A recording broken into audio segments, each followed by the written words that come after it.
We're starting. Am I ready for this? No. Is my voice gonna probably go from this video? Yes. Do I care? No. Okay, right. Both of the headphones are going on now because I'm getting ready for the Sylus ASMR vibes. Oh yeah, we were kidnapped last time, I forgot. Even though I literally played it like 2 hours ago. Here we go. Where's Daddy? Where am I? The rocking car is filled with the scent of low-quality leather. My head spins. My body is still struggling against a neurotoxin. Blurry and distant memories return to me in fragments. I was a new hunter when tragedy struck and took away people who were important to me. I traveled to the Arctic, searching for the truth, and discovered an incredible power source that rested in my heart. The ether core. Oh yeah, I forgot that was in our chest. Using the information left behind by Grandma, I concluded that what happened to me was related to Otome, a well-known organization in the N109 zone. They want the ether core in my heart. So I decided to enter the N109 zone to get closer to Otome in an attempt to find answers. It doesn't matter if they're about the ether core in my heart or that incident. Everything is going according to plan. I bought the most valuable bait, the ether core, deep into the abyss that is the M109 zone.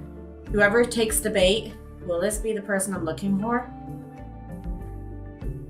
Oh, we bet. I am waiting for him.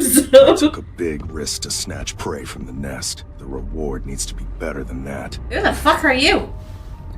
Oh yeah, this is the guy who jabbed. The inhibitor should have taken effect by now. I'll wait a little longer. I'm smiling already, and I don't know when he's gonna turn up. Just my luck. Car broke down all the way out here. I need someone very tall to come and save my ass, please. Not a soul to be seen. Just an abandoned yard. Hurry up and send someone over. You're awake. Hi. Guess you're a tough gal, but I'm warning you. Don't try any tricks on me, you hear? So you're just a middleman. You working for people from the N109 zone? Shut up. Let me inspect the goods before I hand you over. No thanks. I'm no. Where did you hide the I'll show my core? goods to Sylus and that's Kidnapping it. Onakainus' prey without letting us know. Who's this? That's not exactly polite. Who's there? Onakainus. She's ours, by the way. We called dibs a long time ago. That's not Sylus. That Hello? was fast. I'm really curious. She's brave enough to drink from a black glass. What will she do when backed into a corner? Excuse me? You're pretty bold for releasing information about the ether core in the nest like that. Explains why Boss is interested. I see. Sylus. Oh, these are his henchmen. But the ether core is mine. Bruh. I'm not gonna lie, I did not expect Sylus to have henchmen. Oh, God. I'm not ready for this. I really am not. I'm scared. I'm scared of how feral I'm gonna get in this video. But the ether core is mine. Oh. Daddy's pissed. What kind of evil has he got?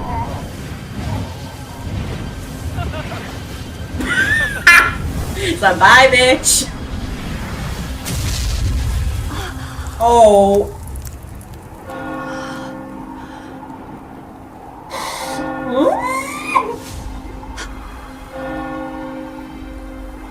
Hi, Daddy. Oh, there's the fucking bird.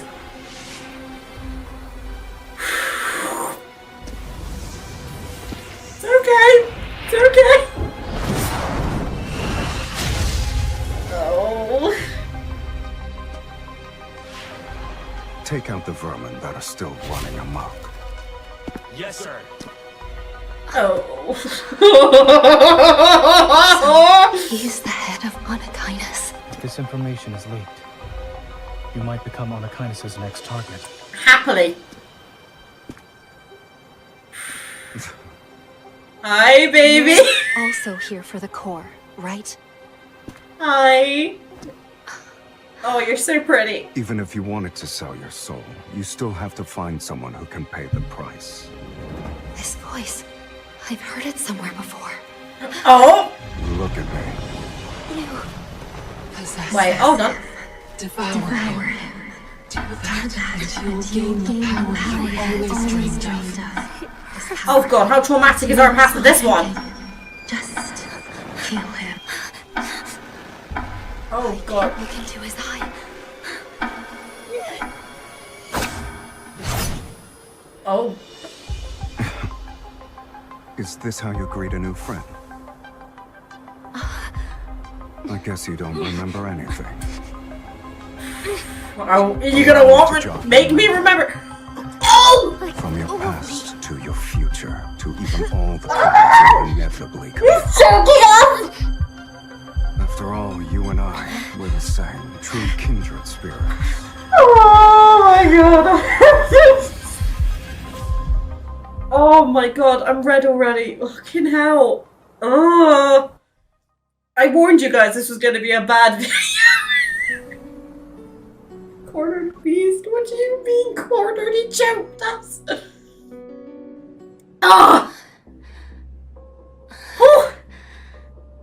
3 days, but we're still unable to achieve even a simple resonance. How disappointing.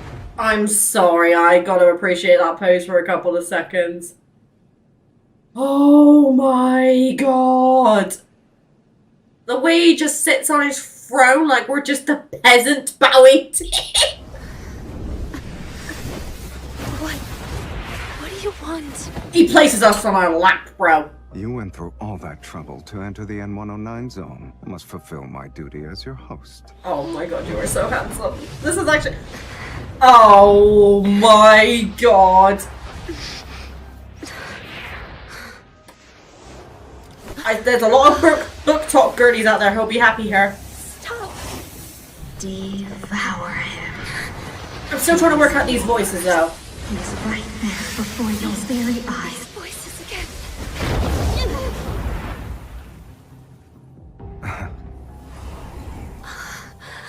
It's a shame your evil has deteriorated into its current state. Crocodile tears. My family's deaths. You're behind them, right? He's so pretty. Family. The people closest to you might be the ones who want to kill you the most. Shut up! Right now? I just want to kill think you your myself. evil will help you in a fight against me. Your courage is admirable. Thanks, mate. You're lucky I don't like picking on the weak, kitten. What are you doing? He called us kissing. Oh, I thought that was a meme, not a genuine thing. Didn't you want to take my life, or do your words just ring hollow? And he's also crazy. This is every red flag in the book talk, and I am here for it. I don't wanna. He's too pretty. Oh, I got your ring on, baby. It's okay. Now, that's much better. Though you do owe me a curtain call grander than death itself. Excuse me. What do I owe you? Because I will pay it. Why are you trembling? Has your resolve already begun to falter? I can't look. You weren't just bluffing, were you? Oh my lord. Of course not. It's just... Want some help? Yes, no, maybe so. The fact that his hand covers both of ours. No.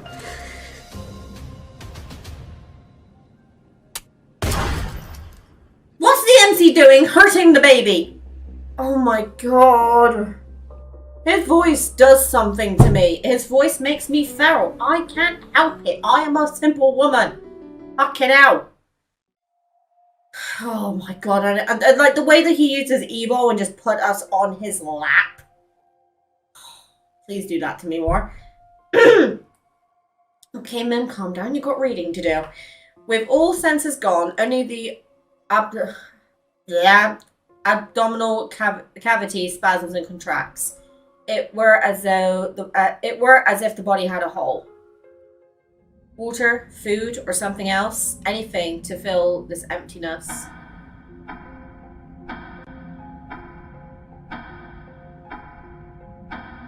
In pitch black darkness, eerie whispers flood my mind once more. They bubble only to suddenly stop, leaving cold air to gnaw at my memory. My head hurts. She won't be sleeping forever, right? She's been unconscious for 1 day. We need to wake her up. Yeah, sorry boys, I kind of fangirled a tad too hard. Easy. Just open up the back of her head, drill a hole in her neck, and... That's not how the anatomy works. Waking up from a hazy nightmare, I open my eyes. I can still feel the numbness from the gun's recoil on my hand. When I make eye contact with them, the pupils of two young men who look alike instantly contract. They quickly hide their drills and darts up their sleeve. The air freezes for a moment. I sit up. You two. You're seeing things. I'm the only one here. There is no two. I collect myself and look around. The room, old and empty, is dark. A black-grey cotton blanket hangs off the bed frame. Returning my attention to the young man, I point at his lookalike standing behind him. Then who's that? My soul can leave. My body. Uh-huh. Behind him, the young man lurking in the shadow suddenly sticks out his hands in front of his chest, rolls his eyes and starts shaking. Are you stunned? Shocked? Boring. Hi. Hi. Before you left Boss's parlor, well, we already met. 4 days ago, to be exact. Fuck, we've already been in the M109 zone for 4 days? We didn't just save you from that ungrateful traitor. We also brought you back to Onikainus' base. So, you want me to thank you? As my limbs slowly regain their strength, I quickly assess the current situation in my mind. I've been locked up in a secret room with no light for 3 days, and during the times I was conscious for a few moments, I would catch a glimpse of Sylus. The twins are obviously sent by Sylus to keep me monitored. While I was mentally prepared for this, finding myself in a direct confrontation with Onikainus was beyond my expectations. I just didn't expect Onikainus' leader to be an unreasonable monster. Nah, he's not. You're just delusional. MC's delusional. That fucking scared me then. Are you crazy? Oh, my baby, he's so in much pain. You wanted to take my life, and so you've taken it. Now what? Have you already figured out how you'll pay me back? No, you can't die yet. Why? Are you worried about me? Save that for the day you actually succeed in killing me. I don't want to kill you, you're too pretty! But he seems to be able to regenerate himself. He has regenerative powers? Is this kind of like a Deadpool situation? Or forcing me to resonate with him, then tricking me into thinking I've killed him. He's insane. I wonder if he's keeping me in another location right now. Or maybe he just got bored. Even though the ether core's other half is in Onikainus' hands, being trapped here puts me in a vulnerable position. I need to leave and gather information. We know what you're thinking. Of course his name is fucking Luke. But after being hunted down in the nest, do you know how many people are out there looking for you? My bad. And even if you escape, you'll only get lost in the chaos of this no man's land. Okay, so we've got Luke and Kieran. Okay, well that's actually very convenient because I have two assholes that I know in life that were called those names. So, yeah, that's pretty easy to remember. Wanderers will eat you up. They also won't leave behind any crumbs, so... Stay here with our boss. Abso-fucking-lutely. Away all morality and compassion, and this place will be a paradise. I mean, if I get Sylus to myself, then that's already a paradise to me. By the way, who's older? You two are basically identical twins. Take a guess. Could you come closer so I can get a better look? Maybe it's because my voice sounded so sincere that his lips curled. He saunters over without even a hint of suspicion. When he's within reach, I pull out a laser point and hold it against his neck so I can threaten him. Hey, what are you doing? Have you heard of the XT-7, the Hunters Association latest weapon? Whether out of recklessness or carelessness, Onikainus did not search my body. It's a high-powered laser that can penetrate your skin and vaporize your blood. The good news is that it's quick and painless. The bad news is you'll be losing a lot of blood from your neck. Are you squeamish? Kieran falls silent for a moment, then presses the door handle and moves aside. To my surprise, the door opens just like that. Why are you staring at me? Did I say you weren't allowed to leave? Bruh. God's sake. We got tricked. God, even though imagine MC coming up with that so easily. Jesus Christ. I'm not gonna lie though, I like the vibe of inside wherever we are. Just go straight down the hall and you'll see the exit. I let go of Luke. Still afraid, he rubs his neck and heads over to Kieran's side. But I notice his gaze is full of curiosity and desire for the laser pointer in my hand. Do you want it? Here. Not expecting me to be this generous, Luke reaches for it. He's surprised. Really? That's very nice of you to just give away a hunter's secret weapon. It's a laser pointer. You... I flashed my own playful smile right back at him.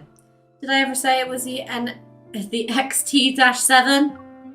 As the two men get further and further with every step I take, I still hear their whispers behind me. How far do you think she'll get? 30 meters? I bet not even 10 steps. I'll say 5 then.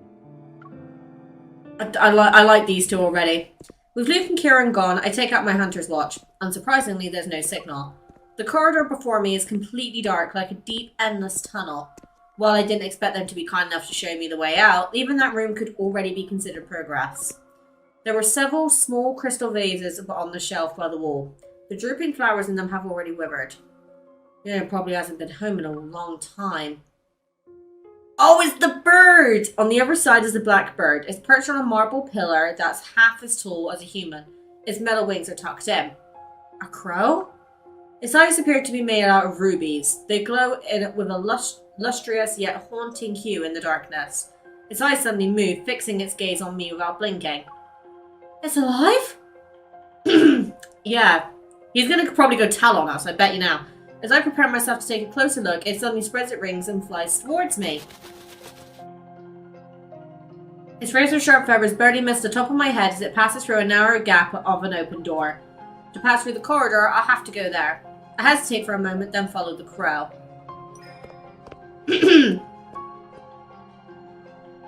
Medalist classical music seeps out from behind the door, making the corridor even more peaceful. A relaxed male voice rings out amidst the grateful song. It's like I'm hearing a monologue behind a curtain.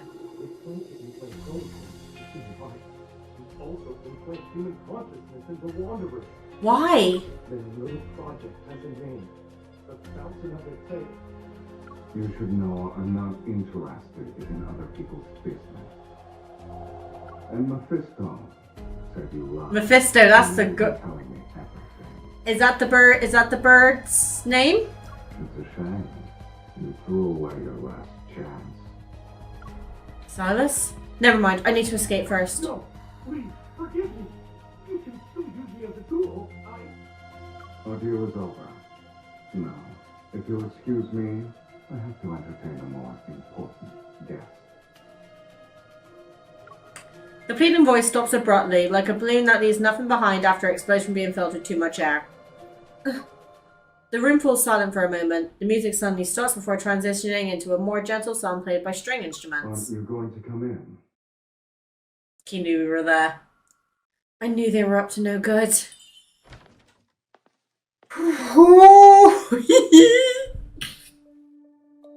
I feel like this is gonna go very, very weird very quick. Everything is beautiful, from the clean white tablecloth to the silverware sparkling under the light to even the ice bucket with bottles of red wine.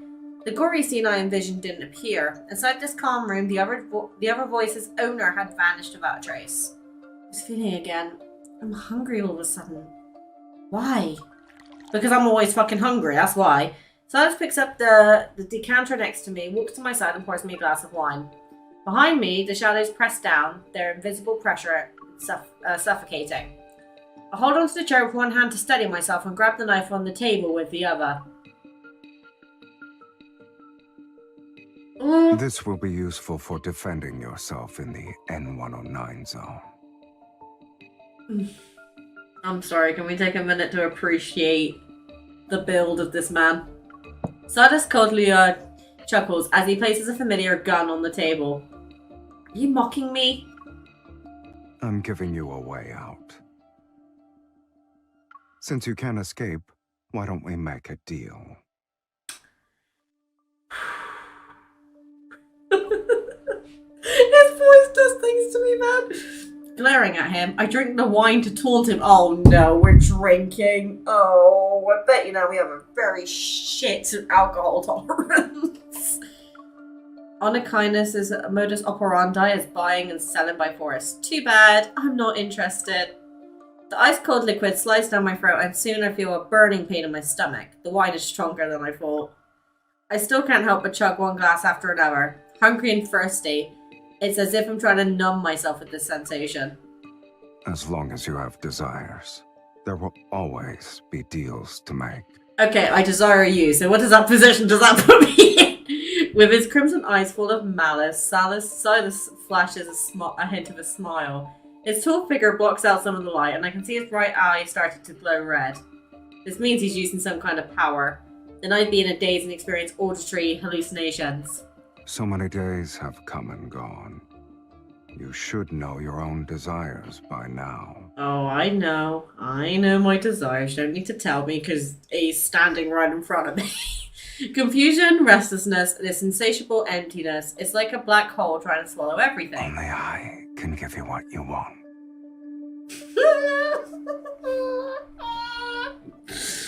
And you will agree to my terms. I'm not prepared for this, guys. I can't do it. I can't do it. I can't allow myself to be controlled by this person again. I force myself to stand up, spurred on by the alcohol I drank. What terms? You just want me to resonate with you. You know what? Fine. I'll accept this deal. I resonate with you, and you give me the ether core from Onakindness's auction. As I say this, I grab Sylus's hand. His fingers are long, and his palm is cold. Even touching his hand faintly brings forth a sense of dread. Release me. You can't do that just yet. Oh my god. Don't move. I look up at him, trying to use my remaining sobriety to find a hint of emotion, anything on his face. For a moment, a complex, incomprehensible struggle appears in his gaze. What could be the source of that? But where does the power in his right eye come from? Why does it feel so similar to me? Is it related to the ether core?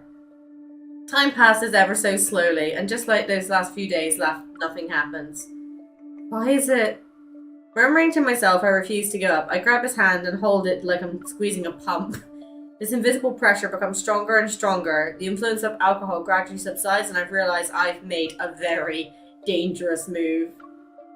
I awkwardly straighten my posture and quietly try to pull back my hand, yet he grips it more tightly. Maybe I've been too nice to you. Oh, is he gonna punish me? Please. My fingers were firmly clasped. I couldn't move them at all. You let go! Even if you keep holding on to me like this, I can't just resonate with you. It's not something I can just do on a whim. After all that arrogance, it seems like you can't even control your own evil. I can't control myself around you, mate. I'm sorry. At the very least, it doesn't want to be activated in front of you. Sylus stares at our interlocked hands blankly for a long time. And finally, he slowly lets go. I rub my wrist and take a few steps back. My breathing and heartbeat gradually return to normal. We were at a standstill. Then with a thoughtful expression, he leans back in his chair and looks at me. Just as I thought. You're too weak. Where the hell does he get all of his confidence from to make such a conclusion? Is everyone in the M109 zone weird? Sylus pinches the area between his brow and then rests his knuckles on the table. Eat as much as you want. Oh my god, he's feeding me. He knows my way to my heart, man. He says these words like he's given out an order that won't be questioned. What? Are you... The word insane is on the tip of my tongue, but I force myself to stop talking. I turn to look at the long, seamlessly endless table behind me. It's filled with countless exquisite dishes, the lavishness almost dizzying. I'll give you 10 minutes. After you're done, Come find me outside the base's entrance. You better hope our deal is successful. Otherwise, consider this your last meal. Can I offer myself if this doesn't work? Oh my god. Oh my god, I need to take a breather. This guy is doing things to me, man. I need a break. Hold on. Okay, I've kind of calmed down, so let's move on to the next part. I don't know. I can't, man. Oh my! I must have been really drunk to make a deal with this monster. Oh my god, he has a motorbike! Oh god! Why does he look so good in that jacket? This is not fair! How am I gonna react to everything else? Oh. Are we going to experience the sights and sounds of the N109 zone? Do you have 9 lives? Curiosity killed the cat. I mean, I'm your kitten, so... And I shouldn't go. Oh. Oh.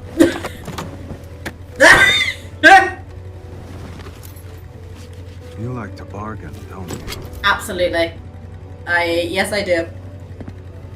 Oh my god.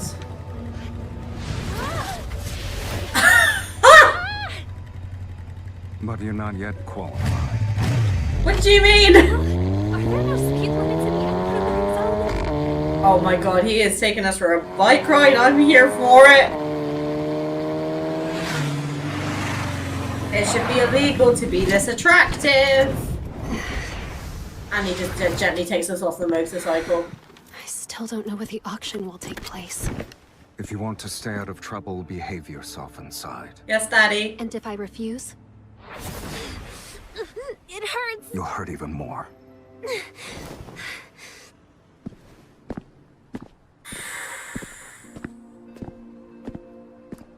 That's a man. That is a man. Where the fuck are we though? If you want to order something, bring your own protocol. I won't accept anything that isn't high grade. Oh my god, he's so attractive. Mr. Sylus, you don't usually do surprise visits. I got you a guinea pig. It's time for your evol linkage alteration project to have a. Can you not like experiment on me instead, like in other ways? You wanna alter me? You bastard. In that case, let me take a look first.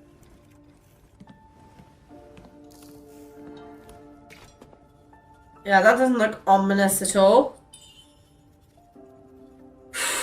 I'm scared for what he's going to subject us to. Sir, you're not actually going to alter me, right? I'm just a normal evolver. Trying to bargain with me is pointless. No one can change Sylus's mind. I can change his mind. Have the resonance evil? Yeah.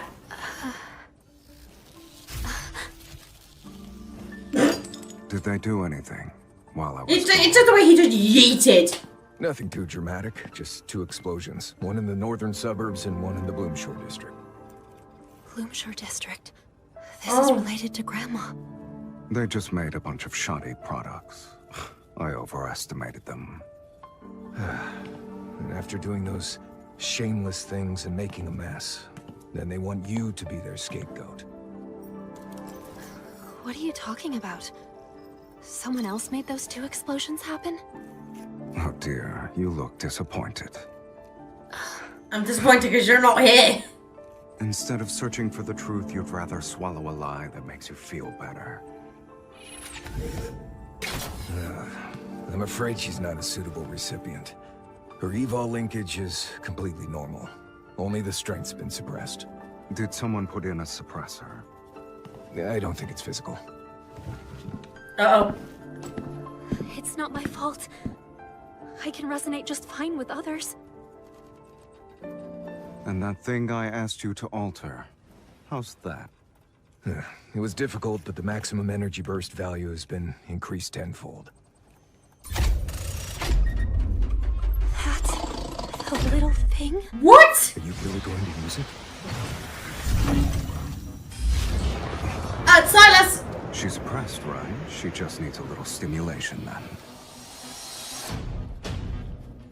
I'm not ready. Why?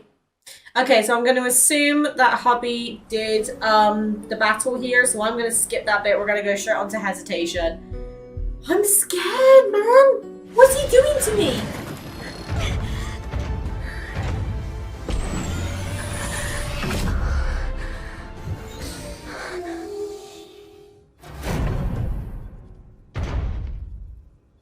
It's all gonna save my ass. Yeah. Alter her energy linkage now. Make it as strong as possible. This isn't what we agreed to. Relax. You can handle it. Mr. Sylus, I think there's another reason why she can't resonate. You see, her evol is special. It utilizes the waves generated by the human Oh my brain's magnetic god. field. How I've not screamed daddy Your yet, I brain's don't magnetic know. field produces repulsive waves against you. That's why she can't resonate with you. Get to the point. To make a long story short, on a subconscious level, she's either rejecting you, scared of you, or, disgusted by you. Even if she undergoes alteration, you won't be able to resonate with her so long as she's still hostile toward you. Yeah, daddy gotta treat me like a princess. And Mr. Sylus, if the alteration fails, she will be completely ruined. We need to address the cause first. Which means there's something wrong with her. You let go of me! By the way, I have an evol stabilizer in the storage cabinet. I'll make her use it.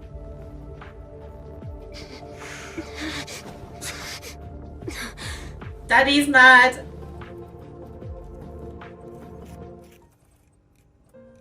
Oh my god. What? It's just the way he looks at you. He's... Oh my god. Perhaps worried that his interventions would get caught in the crossfire, he quickly takes me to a room on the second floor. Right now, you need to stay calm, miss. I can't help it. Have you seen this man? This man is doing things to me. He bends down and pulls out a dusty electronic device from underneath the cabinet. The N109 zone is a chaotic place, and you have a part of an ether core. Accompanying him is the safest option. Again, I don't see why MC is so... Oh yeah, because she thinks he's responsible for Grandma's death. You know I'm carrying an ether core? A burst of red light appears and scans my whole body. Several windows pop up on an old-fashioned display screen, which shows data is being I recognize analyzed. that proto-curve. Monitoring ether cores used to be my job. A guess pops into my mind. I look at him again. I look at the dusty electronic device. Just as I thought, there's an inconspicuous mark in the corner. I saw it among the files Grandma left not long ago. The N109 zone is a mess right now. An outsider like you who's unfamiliar with the details can easily lose her life. Sticking with Sylus might not be a bad idea. Better to be with him compared to some other people. Sylus is a heartless man. He may only want to alter me right now, but he's going to get me killed eventually. Aspirated, the shopkeeper shakes his head. You're just not used to the darkness yet. There are predators lurking in these depths that you haven't seen. Some people are even scarier than him. You say Sylus is heartless, but sometimes those with hearts are even crueler than those without. Very true. Like Xavier said, the M109 zone is very divided. Each faction only recognizes its own allies. Fighting alone is obviously not a good idea at a place like this, but if I really have to stay close to Sylus... The shopkeeper's concern seems to be genuine. After weighing my options, I nod and flash a reassuring smile. I understand what you mean. I'll give it some thought. The lines on the screen rise and fall, showing two intertwined curves. Alright. There's nothing wrong with your evil. The energy of the ether core inside you is also stable. Have you figured out what you'll do next?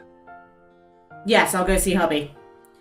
The ether core's other half is one of the items at the auction. Naturally, I don't assume I can get it by myself. The only advantage I have is having a part of an ether core on my heart. Since I can resonate with the energy, I should be able to sense its location. The real problem is figuring out how to escape from the predators lurking in the depths after I obtain it. The M109 zone is currently a mess, and there are enemies no matter where I go. If I have to work with someone, the strongest person here would be the best option. Maybe I should actually make a deal with Sylus. Upon realizing this, my next step becomes clear. I get up and say goodbye to the shopkeeper, and when I spot that familiar mark, I look back at his dark, weary expression. Were you acquainted with my grandma? He just waves his hand, gesturing me to leave. Well, if all goes well for you and whatever happens, then I can say I've repaid Miss Josephine's kindness. Oh. Up until now, I'd always thought that Onakanis was hunting down researchers who worked on ether cores before. But that shopkeeper, who seems to have a strong connection to Grandma, is seeking Silas's protection. Maybe there are other secrets. I think deeply about what the shopkeeper said, lost in thought, but when I go back downstairs, the workshop is empty. Sylus? The door's curtains, which were closed before, are now all rolled up, and after I leave the workshop, Silas's motorcycle is nowhere to be seen. He's ditched us. He's sad. What? Did he just ditch me? Sylus? The only response I get is a faint thud from the alley next to the workshop. It's probably trash that fell onto the ground. Just when I was thinking about whether or not I should work with him, he disappeared on me. No, we kind of pissed him off, so I'm not surprised. There are only piles of scrap in the empty streets. I look around, my heart pounding. Maybe after confirming he couldn't resonate with me, he finally lost his patience and interest?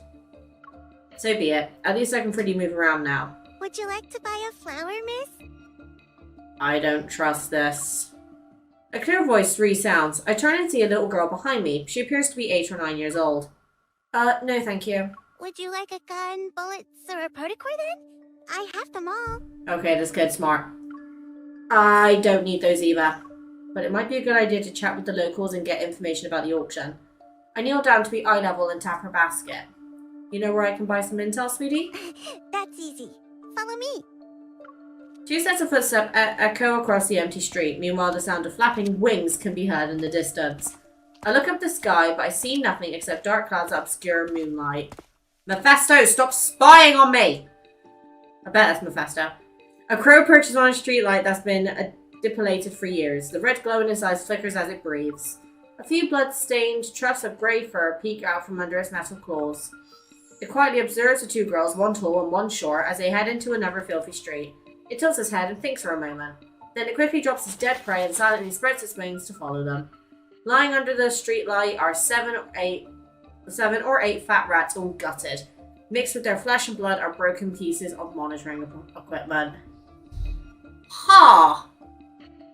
So Mephisto is basically like a spy camera for Sylus, huh? Right, I've got a fight to do, so I will be right back. Hopefully it's not an asshole like last episode. Okay, we had 3 fights to do. We've done that. We're now on to the next bit. Now, I've been advised to stop. Looking at the Discord server, I have warned them in advance I'm going to need headphones for this. But Emerald Sky, shout out to you, said after you play part 6 called Agreement, you then need to go to the Bond, then go to part 7 called Roleplay. Now, the fact that it's called Roleplay is concerning, but we're not to Agreement yet. So we're going to keep playing until we get to that part. Auntie, an outsider, I mean, a lady is here to buy something. Oh yeah. Under the dim yellow light, a young woman is hauled over the bar. Bored, she's fiddling with some cards. In the center of the graffiti-covered wall is the establishment's somewhat broad name, Elism. What do you want? Intel. A list of people who are attending the Onakanis' Protocore auction and a map of the venue. How much? The woman turns around, looks me up and down with interest, and makes a gesture. 50,000. I'm not made of money. Just for 2 pieces of intel? She wags her finger. 50,000 per word. Since you're new and pretty, I'll give you a 5% discount. What do you think? I mean, I don't like to say I'm pretty, but I'm definitely more attractive than some people I see. I'm joking, I have really shit self-esteem. Please do not think I'm cocky. They're so generous. There's a useful card in my pocket next to the so-called family crest, but I'm worried that using that card could use trouble. Seeing my hesitation, she shrugs and opens the door. Loud chatter mixed with the sound of rolling dice, spinning roulettes, and card shufflers fill the air. You also going to Solon Hotel tomorrow? Do you have an auction invitation? Doesn't matter if I get one or not. For something as big as this, you gotta try and get a piece of the pie, right? I heard there's going to be a treasure. If you manage to get it, you could easily sell it for hundreds of thousands. Do you want to go? Then ask Sylus. I heard if you give him what he wants. Only if I could find Sylus and Onekainis. Haven't you heard? While he was away, big changes happened in their ranks. That explains why it seems like no one lived in that house for a really long time. My ears prick up, but then the door creaks as it's shut. Did you hear them? Now you understand why these 2 pieces of intel are expensive. And since it's about one of the N109 zone's big shots, of course it's going to cost you. I could just call Daddy and ask him myself. What if I want information about Onekainis? She freezes for a second, then leans in to whisper into my ear. Missy, don't pry into things you shouldn't know. I still got business to take care of. Interesting. Sylus hasn't been around for a really long time. You think he really went missing? He wouldn't go missing. Maybe he's dead. Did you see how arrogant Sherman's punks have been lately? If Sylus was with Onekainis, they wouldn't even dare to be bold. The spinning roulette rumbles like a rainstorm, and soon enough the sound is drowned out by cheers and screams. I hide in the shadow of a fiddle leaf fig, holding a stack of casino chips and pretending to watch the fun unfold. Meanwhile, I eavesdrop in on the conversations around me. It seems Onekainis' recent troubles aren't fully related to the protocol option. Sylus disappeared? Isn't he alive and running around? Recalling Sylus' promptest contemptuous face, I coupled to myself. He died, he dragged the entire M109 zone to hell with him. It's just how he is. Miss, I have a flower. It's for you. Please stop trying to sell me flowers. I hate saying no to children. I look up. The girl who led me to this place is leaning against the poker table on her tiptoes. She holds a black flower. Thank you. Did you grow up here? Does everyone know Sylus? Yeah, he's a monster with huge wings that never dies. And he has horns. I can give him horns. If I don't listen to Auntie, Sylus will find me and feed me to his man-eating birdie. Mephisto? Is she talking about that crow? Everyone is afraid of Sylus, yet they keep trying to make deals with him. Not to mention, he took the initiative to propose a deal with me. Maybe my evil can be used as a valuable tool against him. Oh god. Suddenly, several gunshots ring out, piercing my eardrums. Everyone looks up at the entrance. We got a party tonight. Bang. The door with broken bolts falls over and a pair of leather boots steps over it. Don't be nervous. Onekainis' important guest got lost. I'd like to ask everyone to cooperate with our search. Us. A person wearing sunglasses walks in. He is flanked by half a dozen gun-toting men dressed in black. The sound of guns being loaded with bullets can be heard. Shut the door and search the room. Everyone's about to be entertained. Oh, shit. We kinda need Sylus now. We kinda really could use Sylus right about now. Night raid? What do you mean, night raid? Gunfire and the sound of tables and chairs getting knocked over intermingle with N109 zone slang that I don't understand. In the hidden utility room, I hug the little girl tightly as I look out the secret window that's facing the lobby. There are so many people. Today's a good day for business. Do you have a death wish? Hide and don't talk. The floor is soaked in blood, and the mice hiding under the floorboards scamper away in fear. Whistling, the man casually strolls over to the bar, rings the bell, and then shoves a photo in front of the shopkeeper. I suggest you bring out our guest. Mr. Sherman's not going to sit around and leave her unattended. She's gonna dig us out, isn't she? Isn't Sylus the leader of Onekainis? Who's Mr. Sherman? I'm sorry she's not here. I'd remember a pretty face if she actually showed up. Oh, she's protecting us. Gonna keep your mouth shut. Fine. He turns around to face his comrades.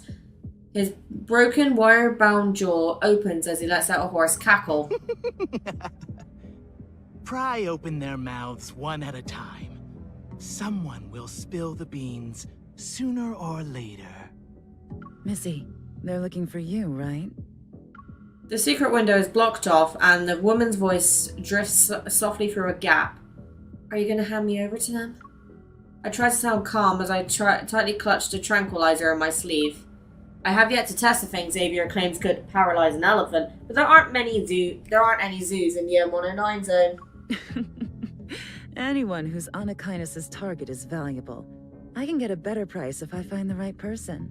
That's one way to look at it. Stay where you are. I don't want to hand you over like this.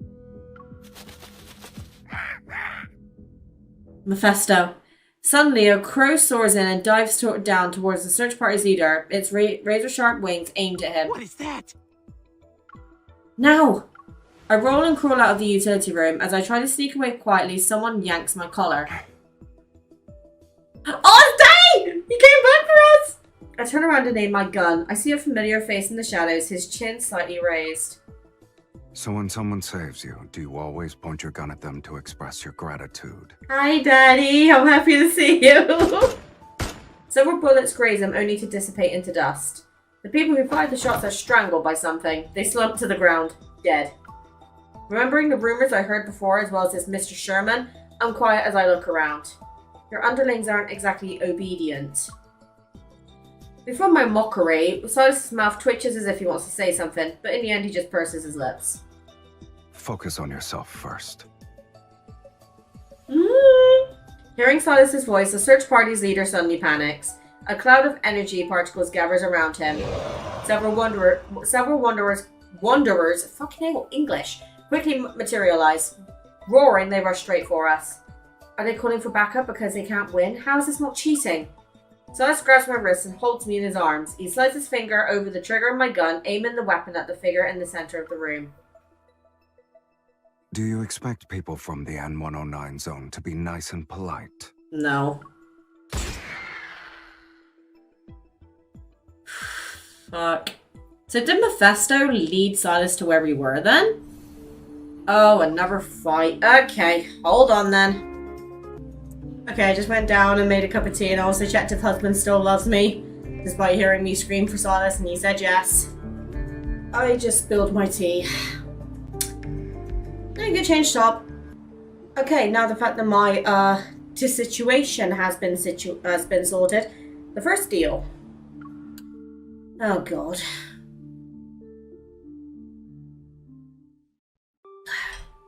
The room is a complete mess with broken objects and overturned tables and chairs strewn about.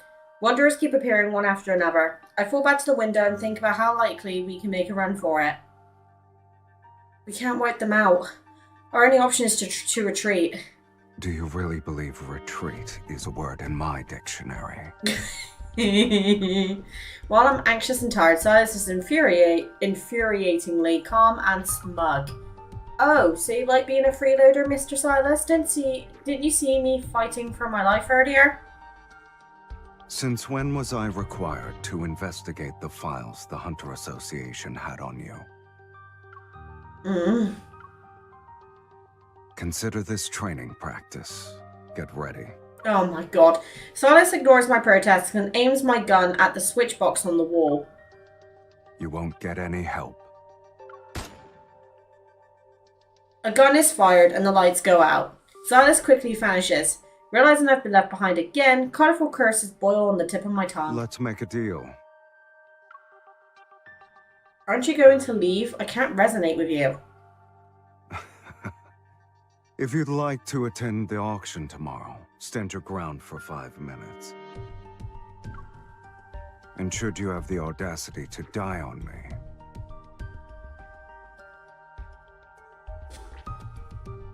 Why is he so attractive?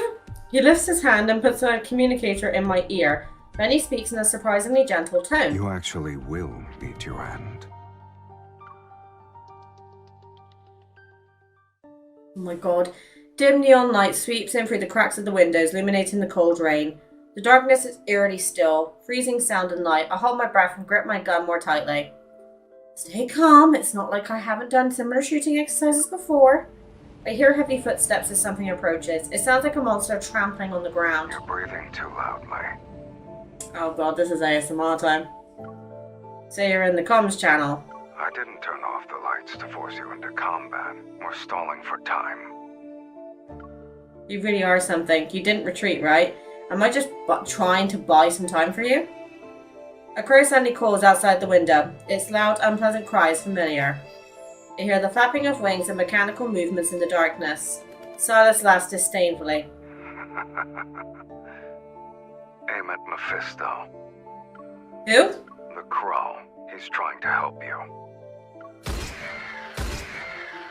I aim my gun at Mephisto's red eyes. Sure enough, as I fire, I hear wonders dissipate one after another. Strange, it doesn't seem like the number of enemies is decreasing. Sylus, if they can't clone themselves like bacteria, they're usually immortal like you. Sylus? There's no response. It's as if our call was suddenly cut off. Did something happen to him? But right now I have no time to wonder if he's safe or not. There are still figures in the darkness that are heading straight for me. Desperate, I shoot the wine barrels that decorate the ceiling. A cascade of alcohol rains down. My bullets instantly set them ablaze. Then I hear the crackling of something burning. Yet the figures don't cry out. They don't even stop for a second. Amidst the blue firelight, I see their faces. Underneath the corrugated crystallized skin, they seem to have human faces. They resemble human more than wanderers. Huh? What does that mean? Nightmare finale? Oh god. Also, my hair is bugging me. It's like, I'm trying to make it so I don't look like I'm topless, but at the same time I want to make sure I look decent. Panicked, the man flees. He trips over an abandoned Otto wandering around, falling into the wastewater along with his sunglasses. Visitors are not allowed. Please. Visitors are not allowed. Please obey the security measures set in place. There are still 67 days until the project's completed. We will announce the greatest discovery to the world. He struggles as he gets up and pushes open a heavy iron door that's hidden in the corner. So I'm starting my YouTube M&Ms. Amidst a pile of old rusty devices, a dark colour stain the platform lights up. After a while the light dims, turning into a strange colour. The man arcs his back and lets out a hoarse, eerie laugh. It's still here. The Flux Nexus. You're done for now. His laughter suddenly stops. Deadly black eye mist rolls in from all directions.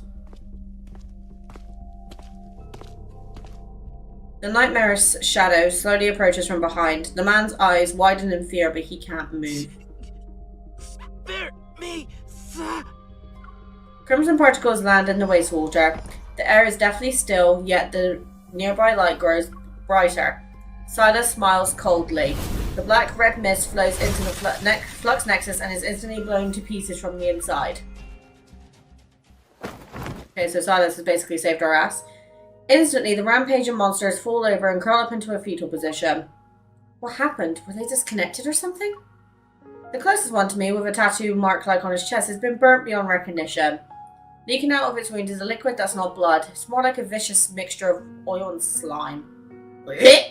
These crystals look like protocores. I've seen this before. Are they humans or... The lights turn on, which surprises me. I quickly wrap a tissue around a small crystal and hide it in my sleeve. Then I stand up.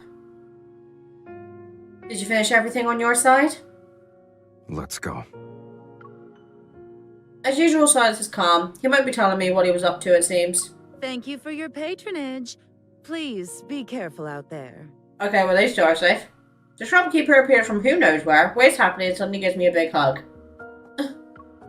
With one hand on my shoulder, she opens my pocket and places a small storage device in it. You really are a special person, Missy.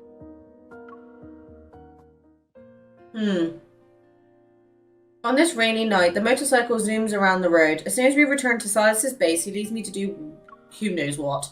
Meanwhile, the crow seems to have been triggered by something. Propping up his body with one wing, he opens his beak and loudly calls at me. I pick up and inspect the weird crow, finally realizing what's wrong. Did you break your wing? I guess you're not bulletproof.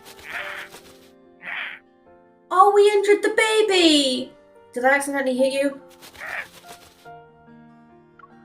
As if expressing his grievances, the crow screeches. It sounds like a metal spoon is being scraped against a metal bowl. Don't tell me you're upset. You're saying it's my fault then? Oh my god, he is literally like a toddler, isn't he? What happened? I turn around and see Sylus walking out with a glass of wine. His gaze sweeps across my face and lands on what's in my hands. Oh, and now he acts like a baby when fucking Sylus is there. He's saying his wing is broken. He's disabled now. You learned how to speak bird in just a few hours. I mean, you understand him, do you not? I'm done explaining the situation on his behalf. Sylus takes the crow from me. My sympathetic gaze follows him. Okay, I admit I might have accidentally injured your pet. How should I compensate you? His name is Mephisto. Mephisto. I keep saying Mephisto, so Mephisto. Got it. He gets very upset if you call him a pet. Sylus looks at Mephisto's broken wing and glances at me. Did something strange happen before they attacked? I reluctantly swallow my retort as another flame of anger is ignited. You should ask Mephisto what happened. You made him follow me around for observation. True. You're not going to deny it?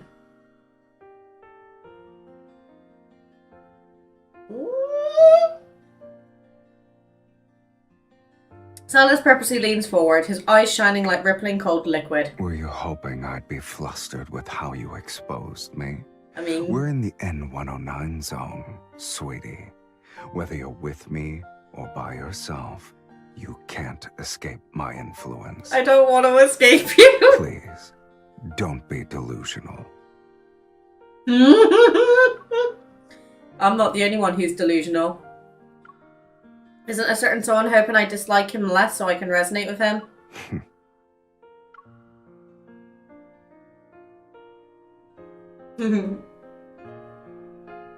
Despite having gone through such a big ordeal and being mocked, Sylus still shows no signs of anger. He fiddles with Mephisto's broken wing, takes a sip of his drink and then places the glass in my hand. Why am I holding this stupid glass for him? God, he's got a nice ass though. So I try to put it down somewhere. Sylus suddenly turns around, walks to the other side of the room and calls me over. Hurry up. Huh? Bring me more wine. Am I a bar to you? Compared to you, a bar is more obedient. That's because you got to tame me into obedience, mate. With his long legs, he reaches the elevator in just a few steps. He turns to see I haven't caught up to him, so he beckons for me with his hand that's holding Mephisto. I feel like that bird is going to become a meme in these next couple of episodes. I don't know why.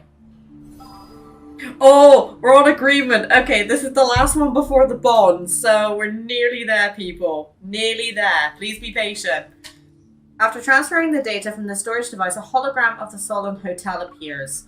The other file is a list of the auction's attendees. It even has my fake identity and name on it. While it's not complete, it's enough for me to get a better understanding of the auction.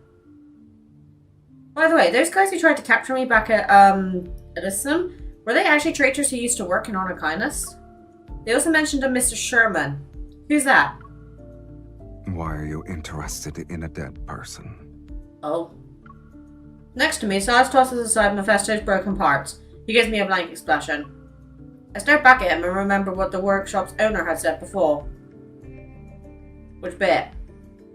Just 2 explosions. One in the northern suburbs and one in the Bloomshore district. And after doing those shameless things and making a mess, then they want you to be their scapegoat. Oh yeah. If there's another faction within Honor Kindness, could the incident at Grandma's house be related to Sherman? It must also be after the ether core in my body. In a way, your conflict involves me. No, you left me behind on purpose as bait, didn't you, so you could clean up? I turn my head to see Sylus and Mephisto exchange glances. The crow lets out a defiant wail. Oh, Mephisto, you poor thing. It doesn't matter how deep your hatred is, you've cursed me enough. Get over it. Besides, it was an accident. I didn't mean to injure you. Also, you were stalking me earlier. Even if I did it on purpose, you deserve it. You can scold me directly, if you want. Under the hazy light, Sylus reveals a gentle look completely uncharacteristic of him. I compose myself, realizing I've been unreasonably angry with him. Regardless of whether he wanted to clean up or not, those people were after me. I had to face them sooner or later. A silence settles between us. I clear my throat and try to change the topic to lighten up the mood. When we first met, you said we were the same. Oh yeah, I was so busy focusing on him and how attractive he was, I completely forgot he said that. If I don't ask now, he might not have the patience to answer me tomorrow. You probably have an ether core inside you too. Mine is in my heart. Yours, is it in your eye? Sure. Think of it like that. So he has an ether core in his eye, which would explain the glowing, but what about the auditory hallucinations? My ether core doesn't seem to be any different from a normal protocore, though. It's not very useful. That's not the case with yours. Sylus stops moving his hands for a moment and looks at me with a blank expression. It helps me see what people want the most.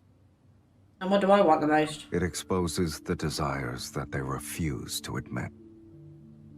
Well, it's not you then, because I openly admit that. So the chaotic noises and visions in my mind back at the dining table, were these also caused by the ether core? As I think about it, I can't help but look into his eyes again.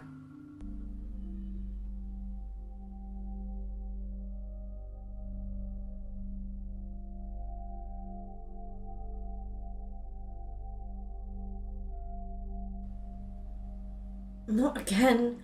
Why am I touch my forehead. When I come to my senses, his face is a breath away. With my right hand, I press down on the area around my eye. I can't tell what he's feeling. His thin eyelashes gently brush against my fingers.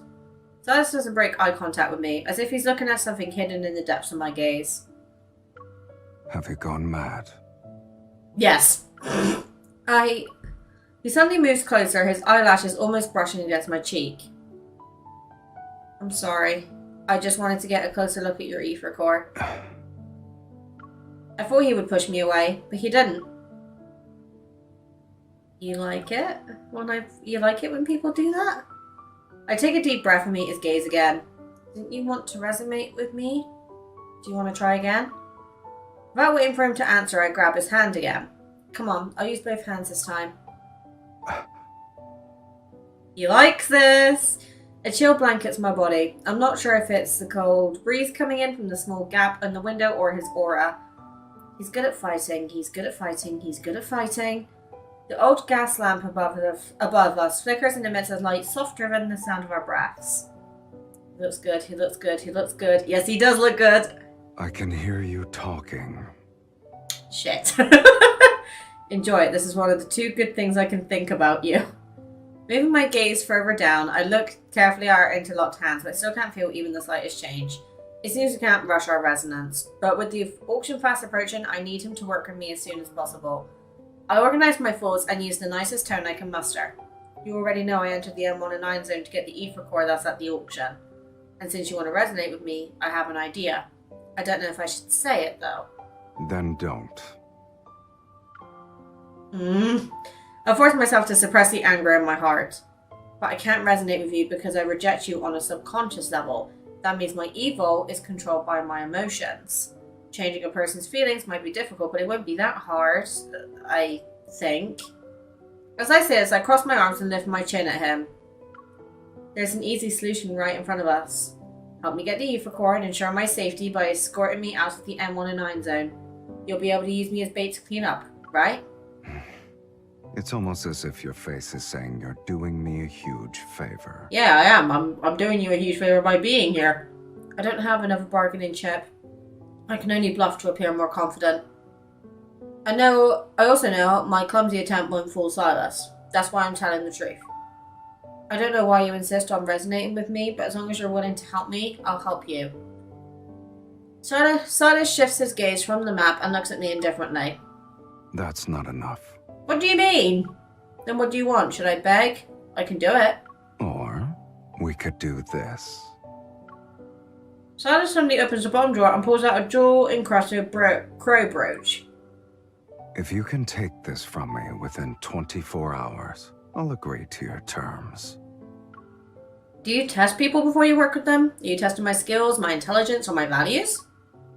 I raise my voice as I try to grab it while he's distracted, yet he reacts quickly. The brooch disappears in the blink of an eye. Only when you have a bargaining chip can you make a deal. And since you're the one who proposed this, Use your own methods. You should be thankful the goal is clear enough this time. So I gotta get a crow brooch from him. Okay, well that, on that note, is leaving me very nicely into the bond, which will be on next episode. So keep an eye out for that. I'm really glad that you guys are enjoying my Sylus reactions. I hope this one wasn't too unhinged for you. And yeah, we'll be with Sylus's bond very, very soon. I need to go cool off and I need to go see my hubby. I'll see you guys in a bit. Here. Is this bait? No. Happy? Yes, very happy. Oh! Here's a gift. Nice. Totally not going to show my husband this and get him to do that later. Hello everybody, it's Mimberly and welcome back to the Love and Deepspace reaction playthrough series. So, yeah, last time you guys probably saw me, you saw me doing Sylus's myth, which went a little bit steamy, to put it nicely.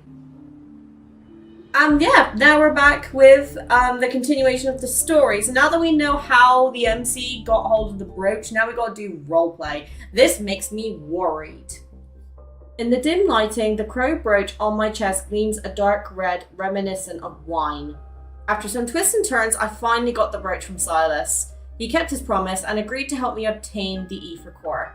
With an expensive dress, dazzling jewelry, my reflection in the mirror is strange yet sufficiently alluring. Oh, you do look good though. You do look good though. Another figure enters the mirror's reflection. Sylus leans lazily against the doorway. No one can stay wary when there's a beauty walking around. That's one of the first compliments he's given us. This beauty will bash your skull sooner or later. I turn around and walk up to scrutinize him. You're just going to waltz right into a dangerous auction without plan? I like how you assume I didn't make one. Find a way to make everyone lower their guard first. Then lure out the ones with ill intentions and get rid of them. Then I'll cover you while you fetch the ether core's other half. That's it? It won't fail. Promise. Now is he going to pinky promise me? Sylus gives me another once-over. I angrily take his outstretched hand and walk out the door with him. You better not be a liability later. To deal with the real masterminds behind the auction, I can only ally myself with someone deadlier than the enemy. All the information I've gathered has created an intricate web of conspiracies. Now it's time to tear it up. Oh, I'm excited! In the sky, the stars are devoured by an endless darkness. The deep space tunnel is silent, seemingly frozen in time. Suddenly, there's a thud, a pulse resembling a heartbeat. Cosmic dust suddenly fills the air. Something penetrates the invisible barrier and slowly opens its eyes. Can we give Mim a little clap for not fucking up that paragraph? Oh, God. Oh, you look so good. Oh? Oh, I love that dress. It's not too late to back out now, if you want to. No. Focus on yourself first. Nah, turn down the chance to make you see you this good. Stay frosty. It's showtime.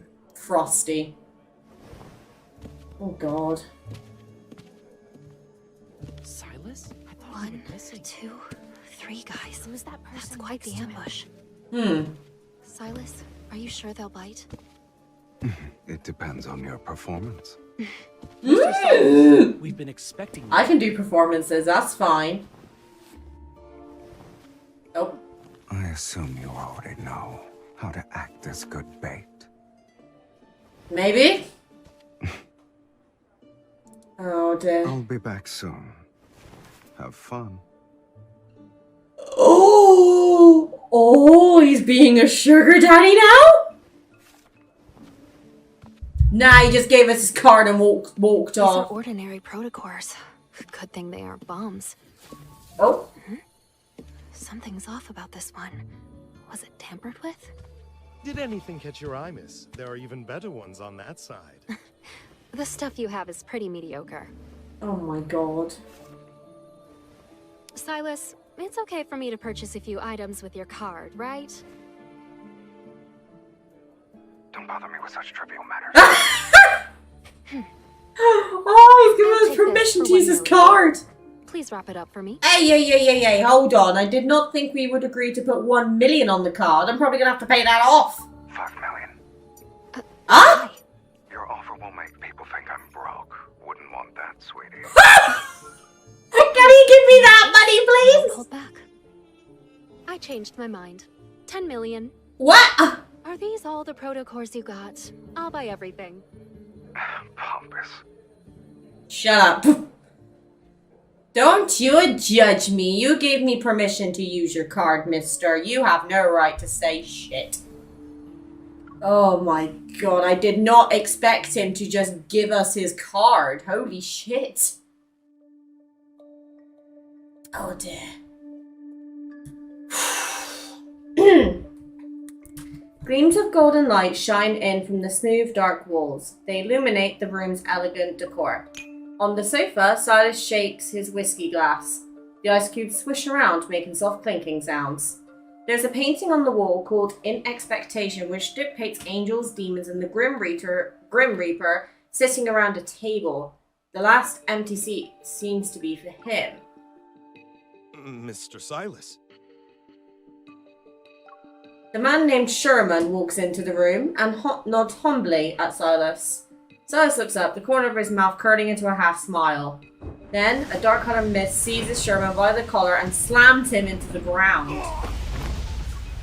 Choking and losing energy from the strangulation, Sherman claws at the mist around his neck, but he only leaves bloody scratch marks on his skin. Even a meticulously crafted plan is powerless before absolute strength. My time is limited, so let's cut to the chase. Oh, shit. No, I didn't betray you. Oh, I know. You're too much a coward to do it on your own. But the people who said they'd help you replace me must have made an offer only an idiot would refuse. Remind me not to piss off Sylus, Gerties. Sylus glances at the clear alcohol in his glass and puts it back on the table. Oh god. He is so dead. With a faint glow appearing in his right eye, he walks over to Sherman, who's sprawled out on the ground.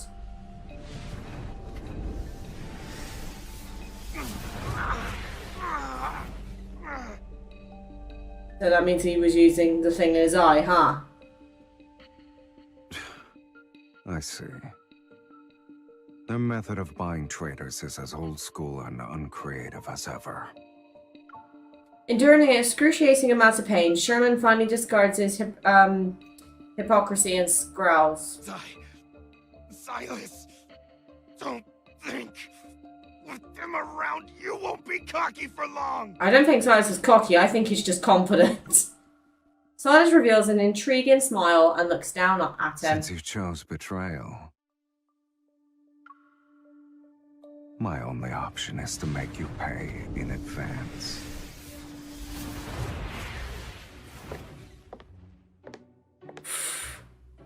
Inside the banquet hall, people converse and mingle. Countless eyes check me out, both openly and from the shadows. I fiddle with the protocores I bought. There are traces of other protocores. These were modified.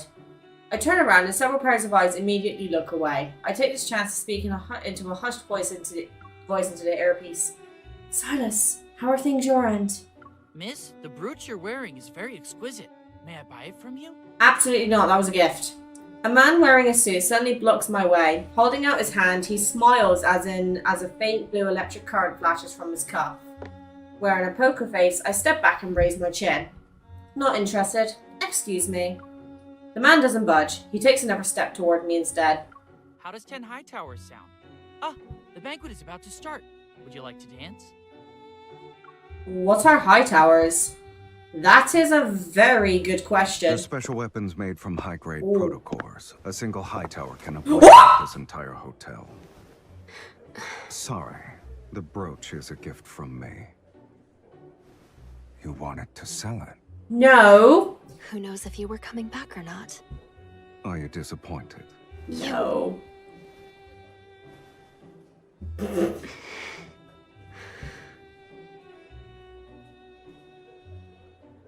Pretend to be coy? Oh no. He was going to spend a fortune so he could dance with me. What about you? Shouldn't you make an offer as well? Oh, I like how confident she's becoming.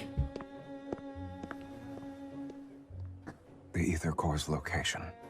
You know where it is? You'll find out after this dance.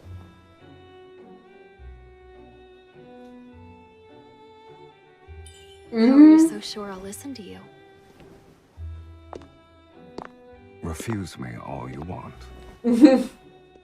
Yeah, we know he's not going to do that though. Aww.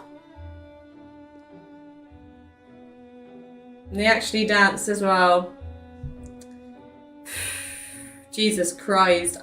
I don't know how much of this I can take, people. I feel like we're whizzing through this. This could just be me though. I don't know how much is in this arc. Meticulous music serenades the luxurious banquet hall that's illuminated by dreamy lighting. Sylus calmly guides me towards the dance floor, swaying to the song's rhythm. He blocks the prying shadows around us, and when I look up, all I see is his face, which is quite infuriating. What? You need to be smarter if you want to retaliate against me. But I'm stupid. Sorry, I'm not really used to these kinds of social gatherings. I clumsily lift my heel off his foot. Did you actually get information on the ether core? You can choose not to believe me. Catching a glimpse of a flashing red dot in the shadows, I use my hand that's on his shoulder to push him in the opposite direction. But they wouldn't leak such important information unless it's a trap. Exactly. I look back at him.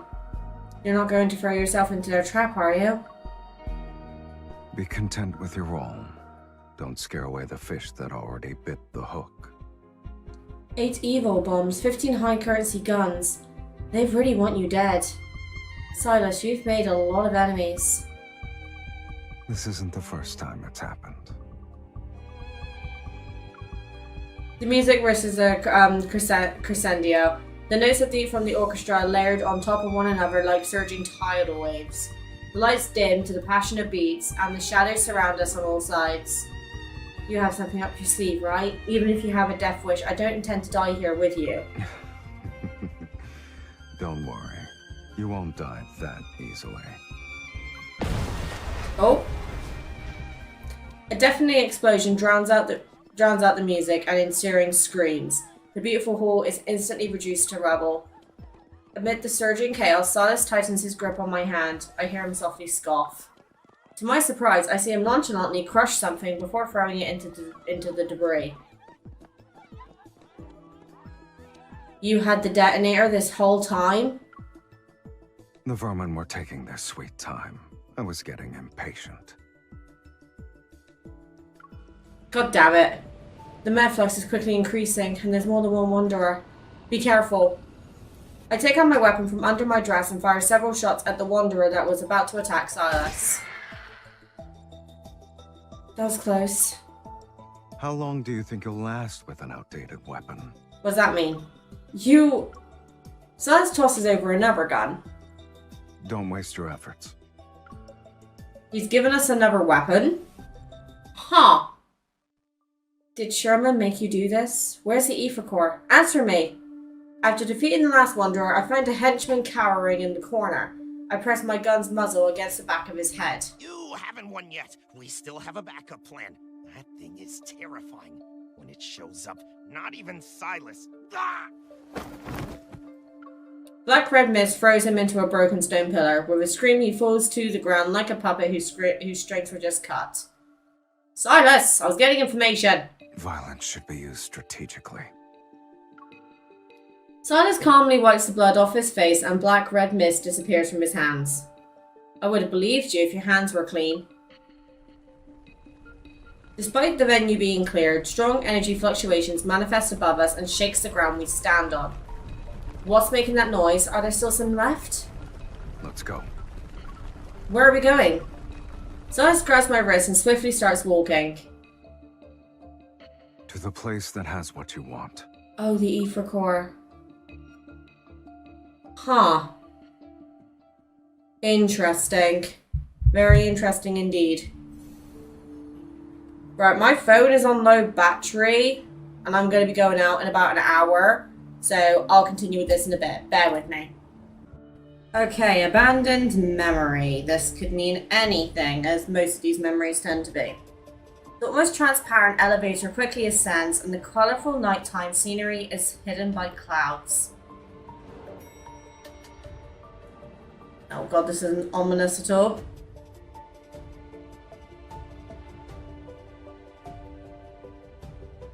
Oh, that's pretty.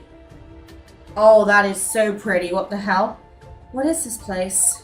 Countless pieces of metal are strewn across a spacious rooftop that's shrouded in mist, and in the haze, barely visible, are abandoned collection vessels, transporters, and other devices. Broken steel bars poke out from the overgrown weeds, rusty flames are propped up, outlining a bygone era.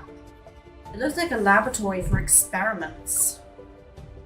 You're so pretty. It was one many years ago, but they abandoned it a while back. Why?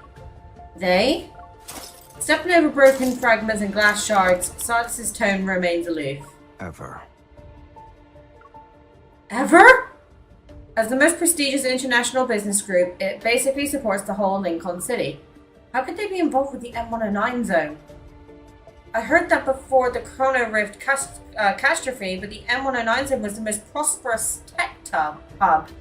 I guess it makes sense that ever used it as a research base. You really are a naive Lincoln citizen.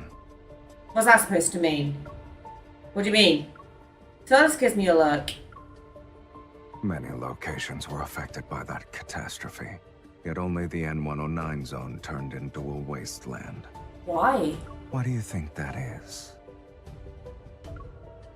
I recall some unverified rumors, but my mind is a mess right now. I can't think of any theories. We're here.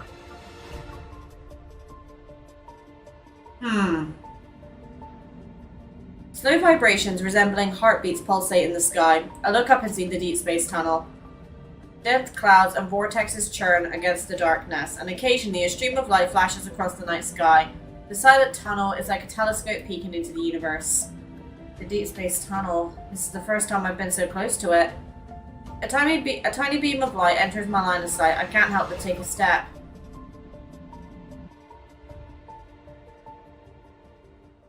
It's a flux nexus. I saw one in a no-hunt zone. Then you should know what it contains. These fluctuations aren't produced by normal protocores. Oh god. Sylus stands next to me, looking at me with his eyes that have unfathomable depths. Think about it first. Once you take it out, there's no going back. I'm already here. Why should I give up now? Oh, I've got to hold it. Gritting my teeth, I put my hand on the flux nexus. The power of the resonance instantly flows through my body, and dazzling light seeps out of my palm. Ether core. Yeah, as soon as I touch it, the ground starts to shake violently.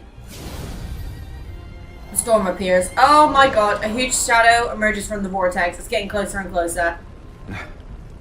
We finally got something precise. How am I supposed to humanly read it that fast? A huge protofield unfolds before us and a ferocious wandering charges towards us. Okay, so all I caught from that, we resonated with it, and now we've got to fight a thing. Okay. Do I need to fight this thing?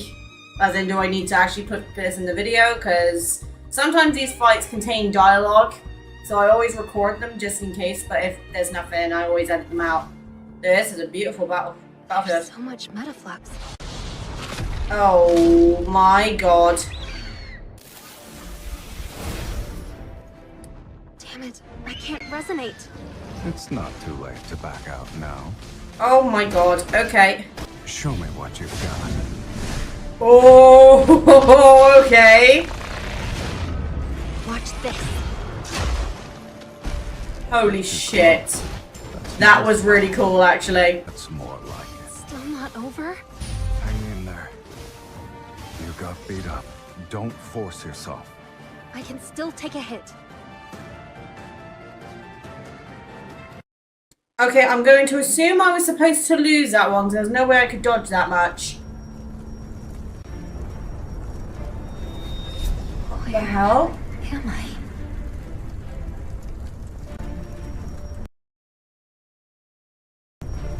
How much blood? Oh my god. You must press on. Sylus? Because if you don't, there's no going back. Sylus. My vision blurs. What the fuck was that past memory? My vision blurs. Amidst blood and fire, the Deepspace tunnel appears. It shakes violently. You must press on.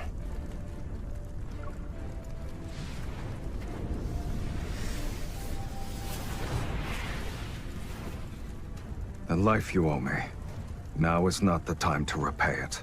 The life we owe him. I feel he's mentioned us owing him a life before. Because that looks like to me some sort of like, obviously he had some sort of dagger in his chest. Looking at the hand reaching out to me, I see Sylus's cold face, but there seems to be a shadow above him. I can't help but reach out as well. Unprecedented power swells between our intertwined fingers. Oh! We've resonated! Instantly, I feel a tremor from deep within my heart. Something flows through my veins. The wonders dissipate and particles fall like a misty rain, yet a brighter light penetrates. The ether core emits countless layers of golden light that seep into my heart. The worm... I don't know how much time has passed when the fluctuations around me start to subside. It's as if an ocean's roaring waves have silently calmed down, turning into ripples on a lake's surface. Oh. So this is the ether core. What? Sylus? Its power belongs to you now. Naturally, the vessel will break as a result. What? To me? Well, isn't this what you wanted? Where are you taking me?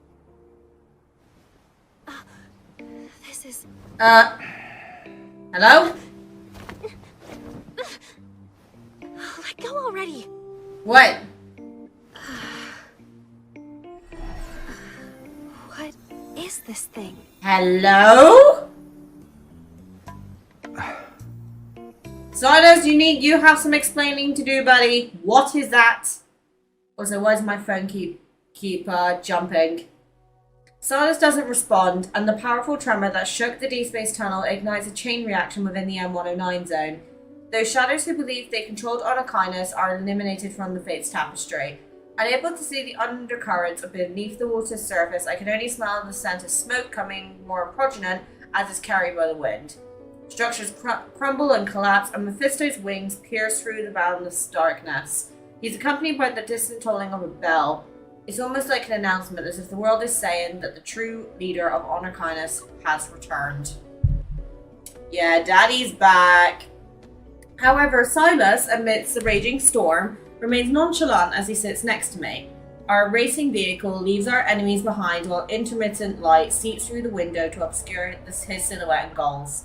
I never held into the native notion that Sylus assisted me in acquiring the ether core just so he could clean house.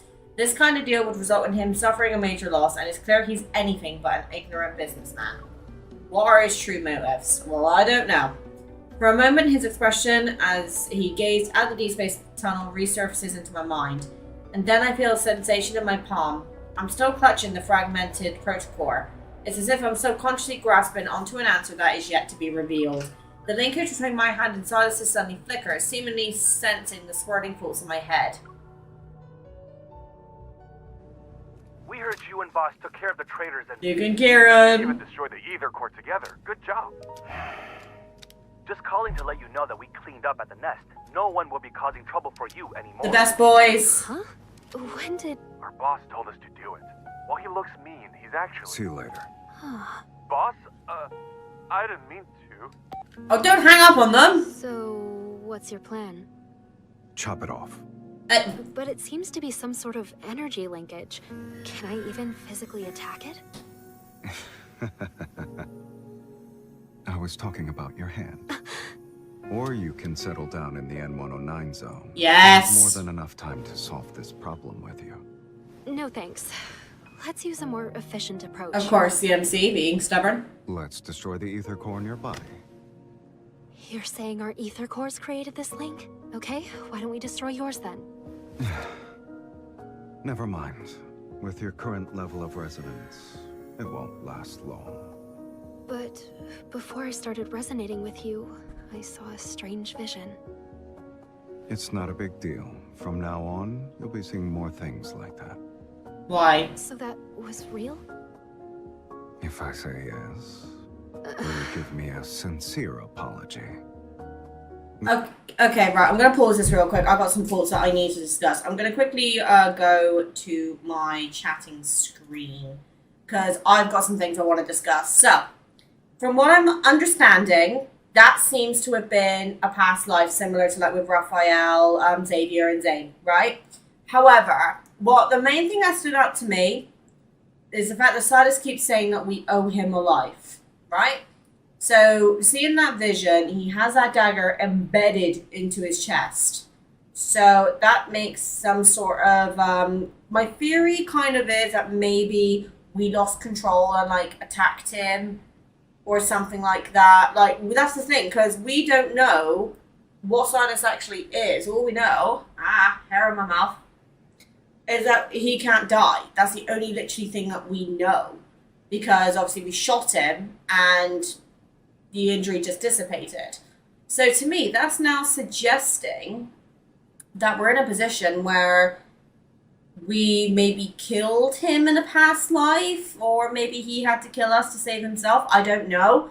But that's a very interesting theory. And out of all of them so far, I have to say Raphael's and Sylus's are the two that's kind of getting my attention the most. But let's carry on, because he might give us a few more details here. This world is different from what you see, but I'm not in the mood to tell stories at the moment. You should think about your next move after leaving the N109 zone. What if I don't want to leave? And don't forget our deal. Then you should make sure I can leave safely. The outside world is more dangerous now. Thanks for the warning. I'll be careful. In any case, until the resonance issue is fixed, we'll be meeting Is it more just me, or does he look happy that we're spending more time with him because of the resonance-ing? And so, I left the M109 zone, the dust settled, but the deal with Sylus lingered like a silent yet turbulent mist. I found myself falling into an abyss in the blink of an eye. The doors of memory swung open, and something began to stir.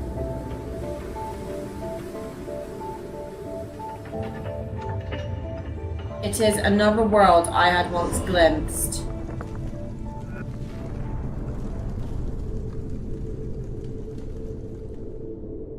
At the confluence of the intertwined timelines, I heard it, a faint yet distant heartbeat, echoing through the stillness of eternity.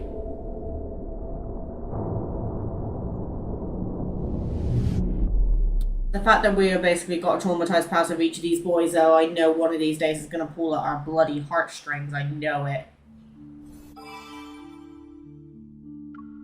Huh. Have we completed this bit then? Oh, we have. I don't know why the audio keeps jumping, so please ignore that. Prologue to tomorrow. Huh, it looks like we're starting a new chapter next, guys. Oh, okay, right. I'm going to assume that those fights is just to get some extra diamonds, so I'll do that in a bit. Oh my god, that is the wrong screen. What the hell? I genuinely don't know what to think. That was such a short arc, yet that was so good at the same time. That has definitely been my favorite chapter so far. Totally not biased because you know it's Sylus. We're going to start playing through the memories next week. And you know what? I'm going to drop Grassland Romance tomorrow. I've decided. You guys are getting that on Sunday. I'll see you then.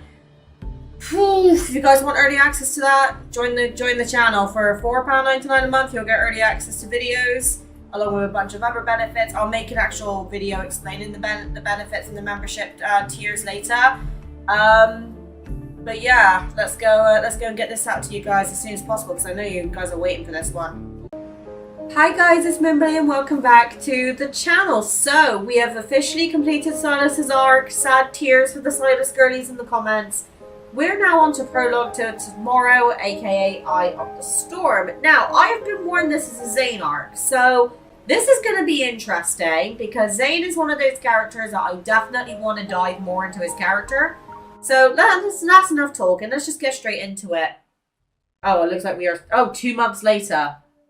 It looks like we're still in the M109 zone from the looks of this. In the dimly lit room, silhouettes lurk in the shadows. Holographic screens flicker with images of protocors being sold. Each flash is accompanied by a symbol marking their status. In the corner is a man whose pockets are heavy with poker chips. He takes out his phone and inputs an encrypted code with ease.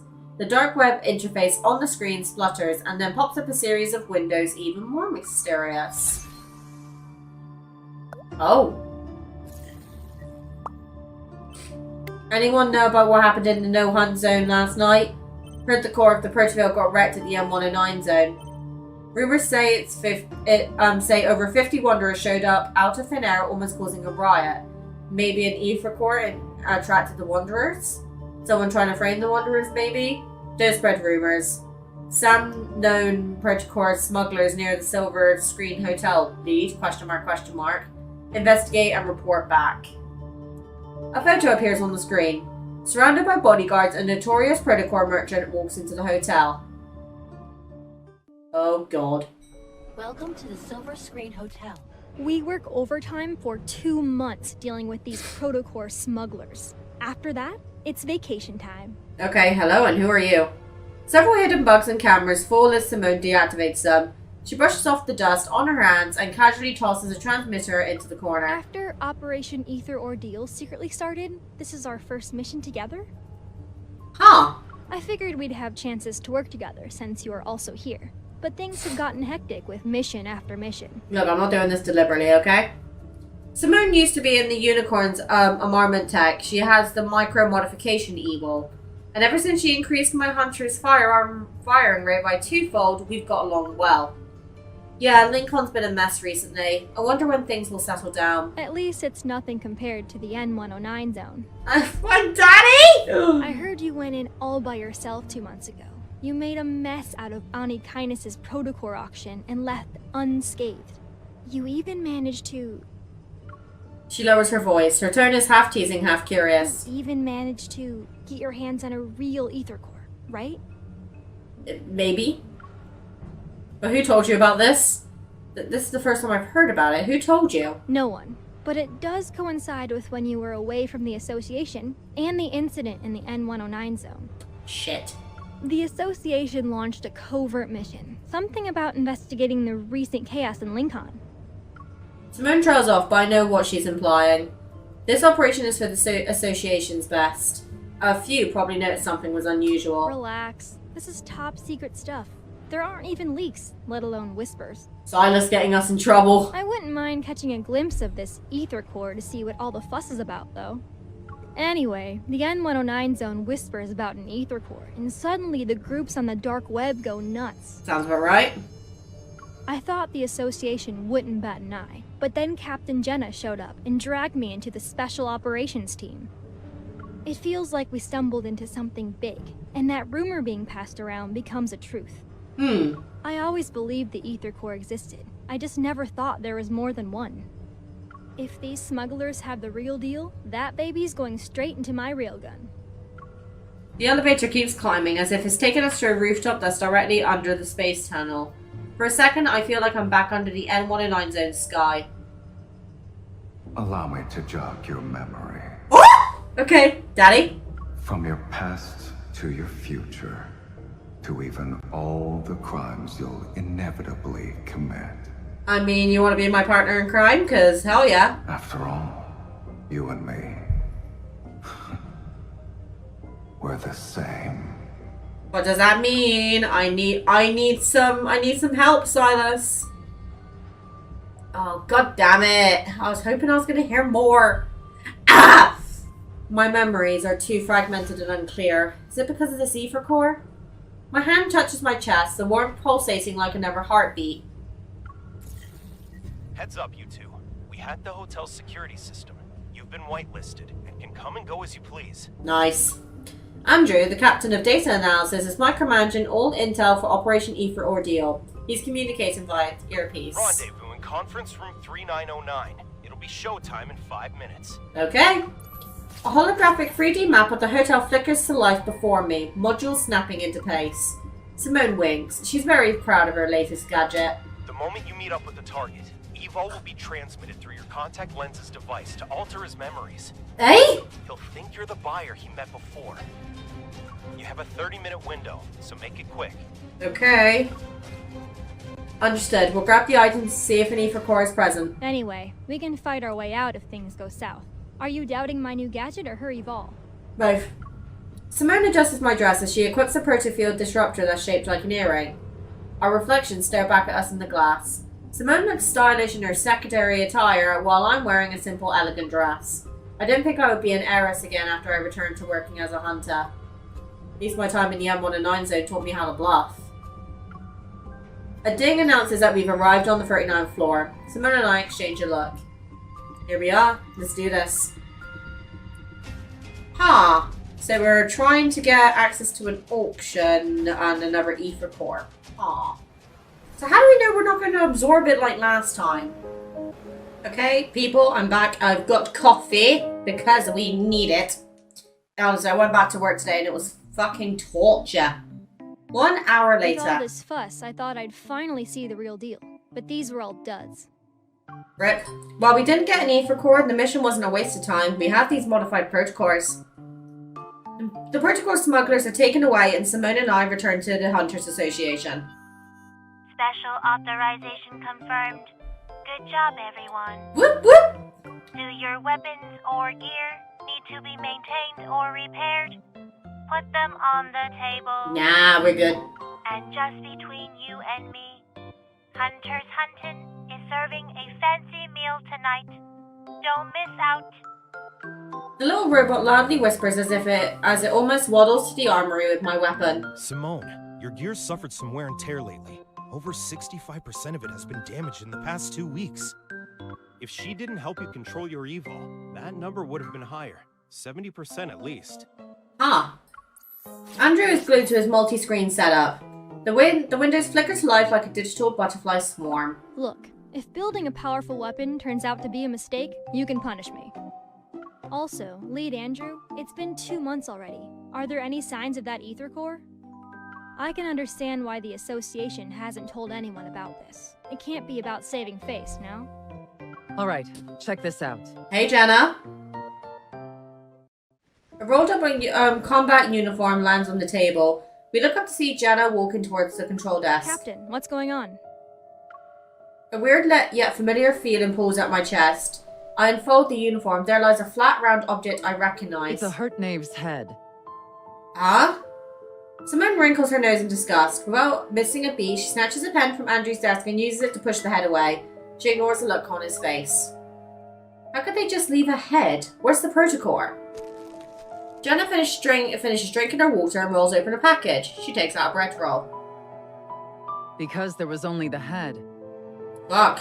It showed up on Faye Street without anything else. The protocore must still be in its body, but who knows where that is. So, already you can see something's not right here. Shit. Everyone casts their gaze on me. I slowly nod. I can sense a protocurve. It's similar to the one I brought back from the no-hunt zone number 7 2 months ago. But there's more to it. Is it related to the Ether core? Yes. We've detected a large beta protocurve on this head. Oh god. That's a new fancy term. Captain, what's a beta protocurve? Jenna takes a moment to gather herself. She stands up and the control desk flickers a couple of times. A holographic 3D map is projected from it. Remember that incident last month? It occurred on the 8th at 9 a.m. Lincoln Bridge's main pier disappeared from the river for 20 minutes. And on the 14th at 3 a.m., rainbow mists appeared in Goldwood City. Specifically, they materialized in 6 districts within 4 seconds of one another. Huh? What? And on the 29th, an incident occurred at 4:30 p.m. An ice cream parlor in the Ring Imperial Center was flipped, and customers on the top floor were trapped in the first floor's freezer. The Wanderers behind these have one thing in common. The protocurve produced by their protocores are capable of distorting space itself. Oh, criminy. We're calling this unique protocurve a beta protocurve for now. Shit! I won't get into the details of the analysis. However, after comparing it with the protocurve produced from the Deepspace tunnel region that's in the N109 zone, our current findings reveal that Jenna leans forward. She grips the control desk to emphasize her words. an ether core is involved. Oh dear. Based on our observations of these Wanderers, the Intel Department and Advanced Tech Labs predict we'll observe more beta protocurves in the future. Okay, so what's the solution? That's where new ether cores might appear. On the map with Lincoln City at its center, points of interest start appearing. There are potential locations, and they're everywhere, some even thousands of kilometers away from the city. Everyone, it's getting dark. Night will fall, and we all know the big guys lurking in Lincoln's shadows are about to make their move. I don't like where this is going. Captain Jenna revealed a lot of info today. There's another ether core aside from the one in my heart and the one in Sylus's eye. But it could be in any of those locations, and this ether core might be incomplete, similar to how the one in my heart was at first. It'll take some time to find that ether core. Our mission goes beyond just collecting ether cores. We also need to investigate the shady organizations that covet them for their own goals. They're essentially a ticking time bomb. Sylus. We'll split up for now, but try not to alert the enemy. We don't want to make things worse.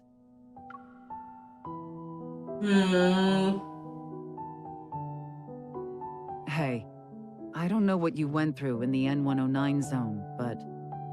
Let me think. What did we go through in the M109 zone? We were kidnapped by Sylus, essentially.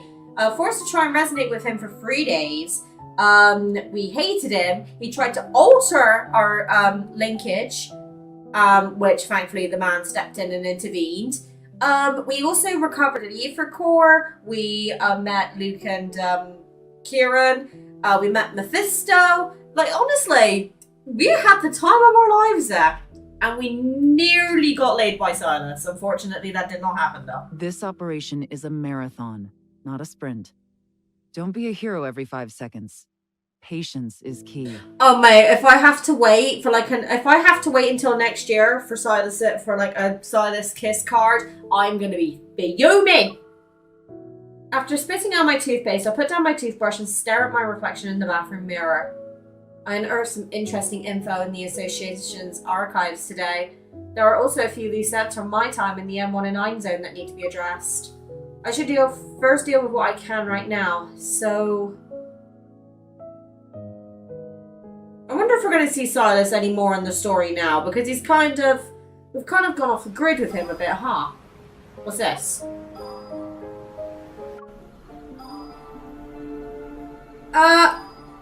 Guys, what is happening? Oh. The sound of footsteps reverberates, a hollow echo upon the marble floor. Looking up, Zane once again sees that familiar silhouette of the girl. In the quiet hospital corridor, its walls greyish-blue and dimly lit by incandescent lights, only the girl stands bright and resolute. God. Yearning to call her out, yet incapable of making a sound, he has no choice but to quicken his pace. He runs after her. Yet at that moment, terrifying black crystals erupt from the surrounding walls. No. Stop. Uh-oh. Without warning, the entire place distorts. Those sharp spikes hurtle towards the girl's throat. Panicking, she turns to face him. As their eyes meet, her lips quiver in despair, softly whispering broken, desperate sounds. Zane! Zane! Zane? Zane! Inside Axo's rehabilitation center, Zane suddenly opens his eyes. He's in a sleeping pod, and his unfocused gaze slowly adjusts. Did you have another nightmare? Yes. Rubbing his temples, he sits up. In his eyes is a reflection of my concerned expression. Don't worry. Lying down in a large box with eyes staring at me. If I could sleep well with that happening, then you'd actually have something to worry about. Oh no, he's traumatized. He's adorable and traumatized. Hey, I care about you, and what else am I supposed to do? Someone hasn't gotten a good night's sleep ever since he returned from Mount Infernal. He also keeps using nightmares as an excuse. After returning from Mount Infernal 2 months ago, Zane's health hasn't been good. It's gone to the point where he can't sleep at all. However, he doesn't talk about what happened in the Arctic. This reoccurring nightmare is the only thing he willingly shared with me. I still have a business trip next week. At this rate, the doctor might end up collapsing before his patients. Even if I collapse, there will always be another doctor to take over. No matter what. Shushed. You're too pretty. I press my finger against his lips as a warning. No matter how many doctors there are, they're for other people. My doctor is right here in front of me. All right. I'll be careful and stay alive. I'm scared about him, people. I am genuinely beginning to worry. Don't let my worries be a burden on you. I think you started having nightmares after I gave you that crystal fragment from the M109 zone. Zane takes his coat from the coat rack beside the wall. Together, we enter the corridor. They aren't connected, so don't overthink it. It's just a coincidence. How do we know that, though? Speaking of which, there's been progress with the analysis of that crystal. Oh? Is it related to Protocore syndrome? At the moment, I've developed a hypothesis based on the data. I'll share the details with you once there are conclusive results. Telling me! Stepping into the elevator, I press the button for the ground floor. Zane's reflection appeared on the closed doors, the dark circles under his eyes underlining a deeper weariness. Take your time. You should deal with your insomnia first. Since I can't sleep, I might as well be productive with my time. Oh my god, I want to shake him. Ugh! So it's not that doctors can't treat themselves. They don't actually want to be treated. I ordered some milk for you. It'll be delivered to your place and should help you sleep. Also, the hypnotic music. Are you referring to the lullaby playlist? Did you forget how old I am? No! I'm just trying to help as a normal hunter. You don't have to listen to me, Dr. Zane. Listen to me. Honestly, I have also got really bad insomnia. There are some nights where I go to bed and I'm just conked the fuck out. And then the next day, I'll go to bed and I won't be able to fall asleep. That's one of the reasons I stay up so late, is because I stay up until my husband gets home, because I feel so safe when I'm in his arms that I'm actually able to fall asleep. Since I am your one and only doctor, I should listen to you. Yes, you should. We step out of the elevator and my watch begins to ring. Someone's calling me. I gesture to Zane and then move to the side to answer it. Captain Jenna? Hey, are you available right now? We've detected beta protocurve activity in a certain location. After a brief explanation, Captain Jenna quickly ends the call. Ow. Why are you frowning? Did something happen? My mission got an update. I need to check in with Captain Jenna, so I might not be able to have dinner with you. Just as I'm about to sprint into the hospital's main entrance, a pair of hands land on my shoulders and steers me in a different direction. Don't run just yet. Oh. Hi. I'll drive you there. What, were your insomnia? I really wanted to give him a head pet then. Is that really bad? This is different. So are we saying Zane's POV? Upon arriving at the association, I find Alpha Team's office engulfed in silence. Only Jenna stands before the control desk. Her gaze is fixed on a few zoomed-in photos that are being projected. Perfect timing. Let's look at these together. She waves her hand and the photos are pushed towards me. As I approach to get a closer look, it becomes evident that a distant figure appears in every picture. The figure is also marked with conspicuous colours, which show traces of a beta protocurve. All of them are from the same Wanderer. Yes, including this morning. Andrew has found its traces 5 times. Beta protocurve shit. activity was detected in every instance. Uh-oh. That means it's related to an ether core. It could very well be carrying one, or an ether core fragment. Another screen comes into view, showcasing an array of data and information, and positioned at the center is a blurred image of a wanderer. This wanderer can move by distorting space, and we haven't captured a complete image of it yet. However, the Intel department made a discovery. In areas where it did appear, many patients with protocore syndrome have fallen into a coma. Oh my Some god. even go into shock. My gaze then falls onto the left side of the screen. The text reads, location, Chancia City. I'll be heading to Chancia City next week. There are a few patients with a severe case of protocore syndrome, so they require Oxo Hospital's assistance for their treatment. Oh no. Those patients, as they mentioned, might actually be victims of this wanderer. Right now, we suspect there's a connection between these two incidents. We could start looking into those patients. And it just so happens that Oxo Hospital will send a medical team to Chancia City next week. Captain, I would like to make a request. Let me join the medical team as a hunter escort to investigate the wanderer. Your request has been approved. Our Chancia branch has also started its own operation. Your mission is to confirm whether or not there are signs of an ether core. You can contact us anytime if you need help. We'll be there to offer whatever assistance we can. Understood. I'll be careful. Okay, so we're going with Zane. Interesting. Well, I feel like we're about to get to trauma. Okay, phone, please. Thank you. As I leave the association, Zane's figure appears in the distance. He's been patiently waiting by the road. Just as I'm about to walk over, a massive bouquet of white flowers suddenly bursts and... Miss, I've heard so much about you. It's an honor to finally meet you in person. Who the fuck are you? And you are? I'm sorry. I almost forgot that this is our first meeting. But you should have already received my business card a few days ago, along with the flowers. The man has a gentle gaze, as if to be friendly. He extends his other hand toward me. I'm Carter, from Xander Sciences. Carter? I recall seeing a business card that had mysteriously appeared on my desk not too long ago. It was accompanied by attention-grabbing deliveries as well. Oh, those were from you. Thanks to your efforts in apprehending those protocore merchants, Xander Sciences was able to recover a valuable batch of protocores. Yeah, I wonder how Sylus feels about this whole thing. Many patients were saved as a result. Naturally, I wanted to express my gratitude. I wonder if you'll do me the honor of having dinner with me, miss?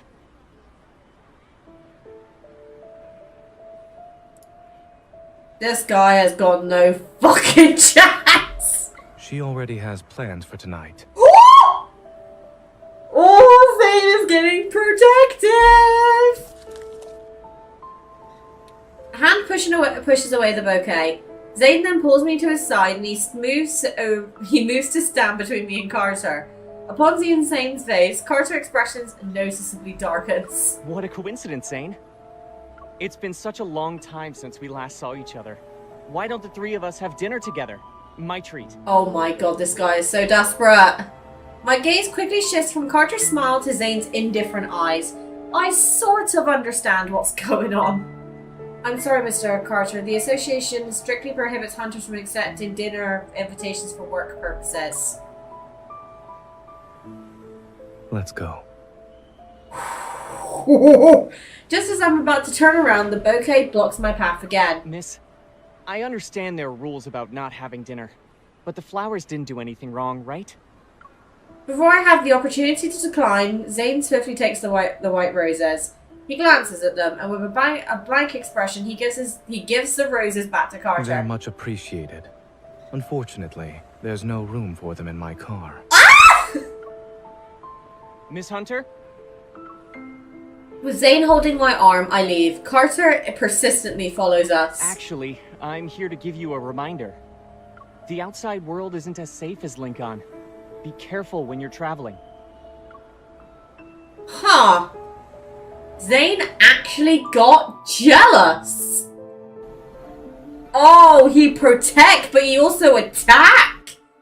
Ooh, we like a protective man. Seatbelt. Yes, Daddy. He's turning into a daddy contender quite quickly, isn't he? Zane turns the steering wheel and the car joins the stream of onflowing traffic. That guy seems to know you pretty well. Are you acquainted with him? And Xander Sciences. I feel like I've heard that name from somewhere before.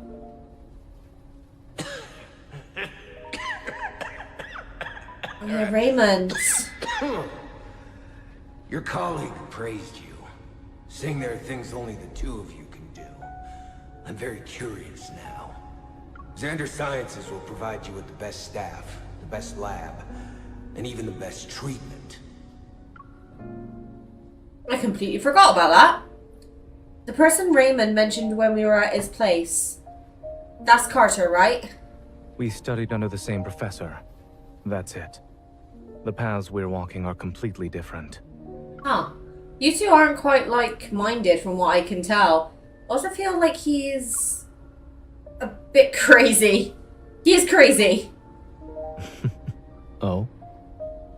What's so funny? You know he always attaches a card to the bouquets he sends. It keeps asking me to be his patient. To think some people want to steal a patient from a doctor. He needs more help than I do. And him being weird, well, let me put it this way, it's not inexplicable. Indeed. What you've said is correct. He's crazy. Oh, I like it when he says that. But when he told you to be careful while traveling, I doubt that was a simple, friendly reminder. Just as I'm about to tell Zane about my trip, I think twice. I shake my head and smile. Maybe Carter was annoyed by how we were ignoring him. That's why he tried to scare us. Zane glances at me, a hint of amusement in his eyes. He doesn't say anything else about the topic. 3 days later at Lincoln Airport. Oh god. In the bustling airport lounge, Grayson is stunned. Several seconds pass before he finally blinks. So, you're our hunter escort this time? Yes! Pleased with Grayson's reaction, I can't help but imagine what expression Zane will have when he sees me later. I move closer to him and shake my plane ticket at him. What's that expression? Do you feel relieved? Or are you even more anxious? Do you want to know the truth? Yes.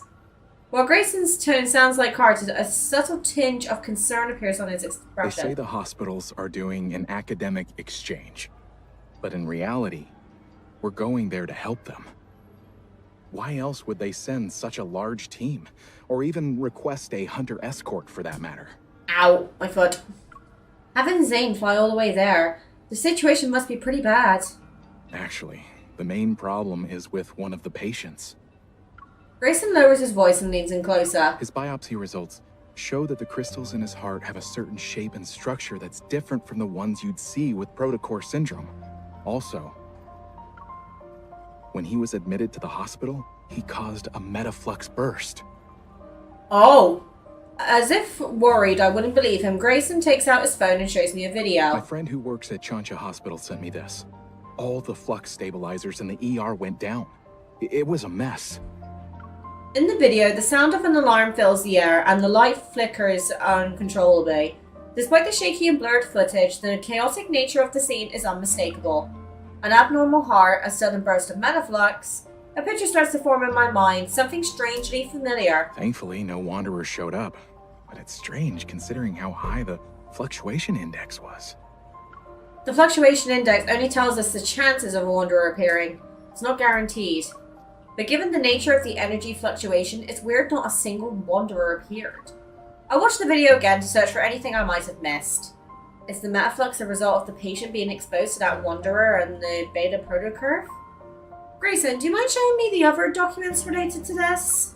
Sure. What would you like to see? You shouldn't make assumptions when things are still uncertain. Hello! As Grayson and I lean in, a hand suddenly appears between us. Grayson is slightly nudged to the side. Dr. Zane. In one smooth motion, the hand takes the phone, turns off the screen, and then places it back in Grayson's hand. Shansha Hospital was built a long time ago. It's not uncommon for their flux stabilizers to experience malfunctions. As for the patient's biopsy results, they need to be further analyzed along with other reports. It's too early to jump to any conclusions. I lock eyes with Zane. He stands before me with one large hand. One large hand? Where did I add large in there? Oh god. He stands before me with one hand resting on the handle of his suitcase. Good morning, Dr. Zane. I hold up a paper bag. Do you want a black tea cake or egg sandwich? You can only choose one. I'll have the cake. That's my boy. Did you arrive at the airport early to buy breakfast? When did I ever say that? I retrieve my suitcase from behind a chair and proudly present my ID as a hunter escort to Zane. Surprise! Mm-hmm. Hello, cat. Contrary to my expectations, I see no traces of astonishment in Zane's expression. Instead, he calmly hands me a hot latte. Have you ever thought about who approved and signed your escort application and ID request? Oh, so the fact that he gave us a latte, that's my favorite coffee. He is husband material. Also, I need my cat. What are you doing?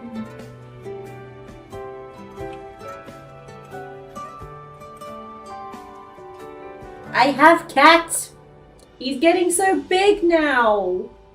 Why do they always grow up? Hi, buddy. Look at him. I'm sorry, I gotta quickly change the screen here. Look! Look at the baby. He's 6 months old now.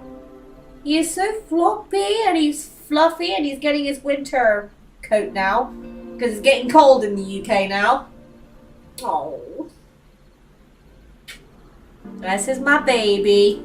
Well, mother baby is coming back from work as we speak, so...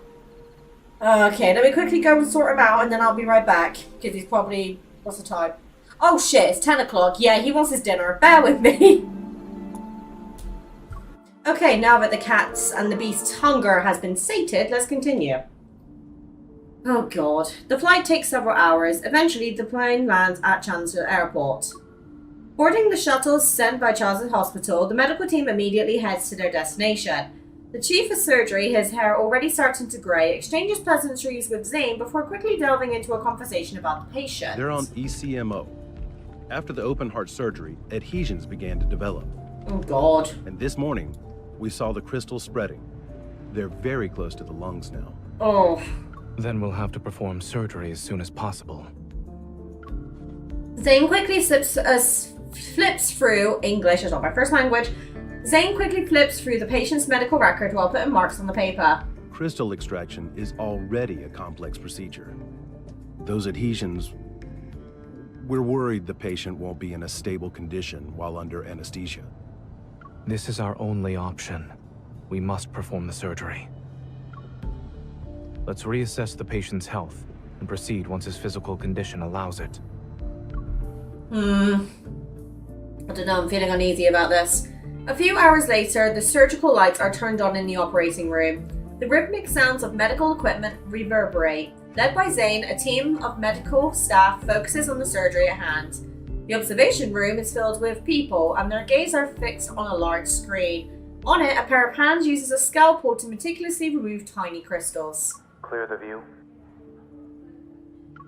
After ensuring there were no unusual activity, I make my way back to the glass. Dr. Zane is brave for taking on such a risky case. Captain Willow? We meet again.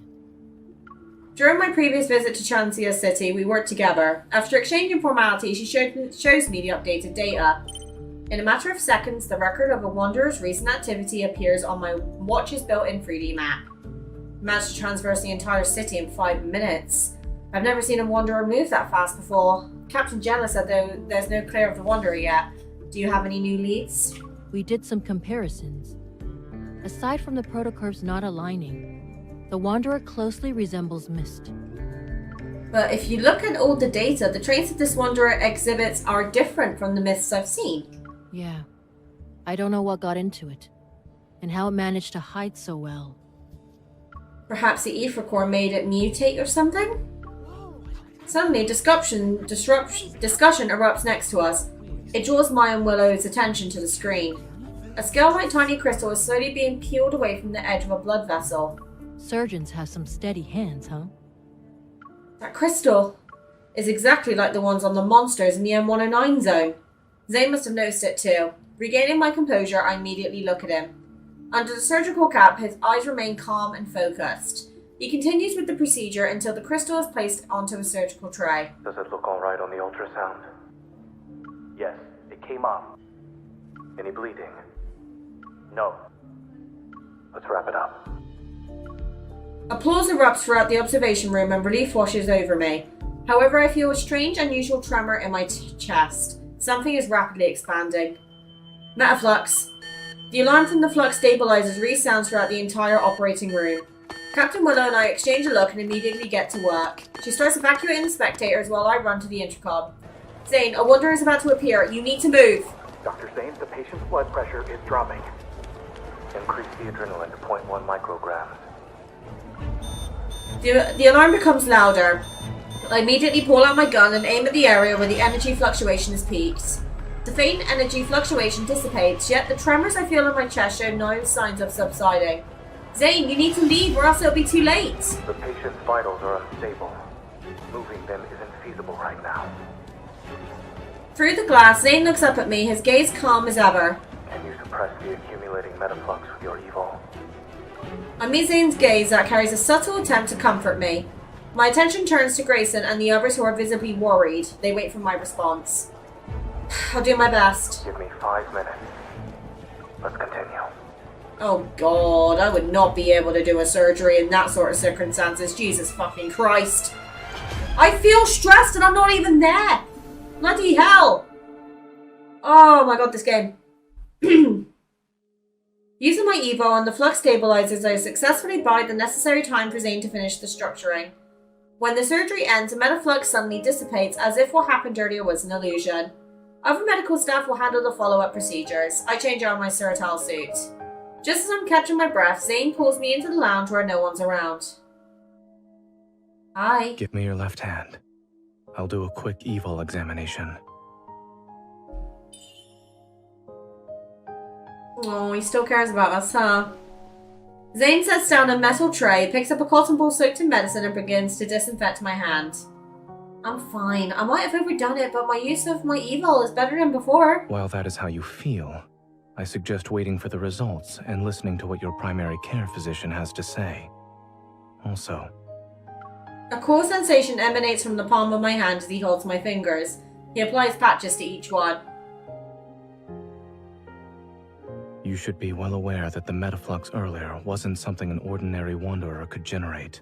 Yeah, you knew since the beginning. Don't tell me you actually believed I thought you were a hunter escort whose sole purpose is to protect us. Of course, you and Dr. Noah have known about the existence of ether cores for a while now. Straightening my posture, I start thinking. You noticed it during the surgery, right? That crystal was very similar to the sample I gave you. I'm almost 100% sure the wanderer that attacked this patient is related to the ether core. It's possible the ether core made those monsters in the M109 zone transform into their current state. Not necessarily. The examination machine beeps. Zane observes the fluctuating numbers displayed on the screen as he continues to speak. The ether core shouldn't be what's causing the mutations. Your heart's integration with one is a perfect example. Given the extent of the mutation you've described, I'm more inclined to believe that. Believe what? Someone attempted to be smart, but ended up failing in the process. A failed experiment. Are you saying someone is responsible for the appearance of those monsters and this patient's condition? I'm merely speculating. Don't forget, in this world, many forces covet the ether core. You haven't met all of them yet. You're right. All is well. The machine beeps, which indicates the end of the examination. Zane carefully removes the patches from my hand and puts them away. In the quiet room, the second hand of the wall clock moves quietly, plucking the faint light enveloping us. I can't help but yawn. I told you I was fine. If I have to say there's a problem, then now I'm feeling a little tired. Watching the surgery must have been boring. Not at all. It was actually my first time seeing you perform surgery. You looked cool. Taking a paper bag from the table, he said English. Why is English such a hard language? Taking a paper bag from the table, he settles on one side of the He says couch, but that's American, so I'm gonna say sofa, like the normie Brit I am. He grabs a sandwich and pulls it apart with his clean hands. The hospital cafeteria is closed. We'll have to make do with what's available to us. God damn it. While the chaos has subsided, the persistent scent of disinfectant lingers in my nostrils. While my body is tired, my mind is still excited. I decided to direct my excess energy to the surgeon himself. Weren't you listening to me before? Someone said he'll learn to accept compliments from others. Oh, you're so cute! I accept your compliment. Yay! You're so cute! Stop being cute! God damn it. The sandwich bread is already flat and no longer looks appetizing. With the finesse of a seasoned chef, Zane lifts the bread and removes the greasy bacon. He then proceeds to discard the wilted lettuce, leaving only the ham slices, red cabbage, and shredded pork that have withstood the test of time. Today will be very memorable for me.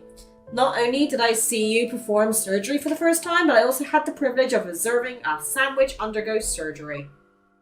I've just removed the parts that experienced excessive nutrient loss and would have impacted digestion. Or in other words, you got rid of the shit stuff.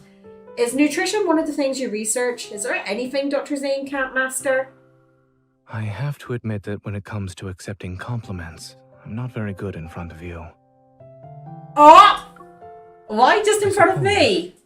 There's a chance for you to teach me in person. Okay. Hold on. Why are you saying you struggle to take compliments from us? Or like in front of us? What have we done? What did we do? Looking at me with a meaningful expression, Zane places the surgery-affected sandwich into my hand. He then pulls out his phone. You are too cute. It's illegal.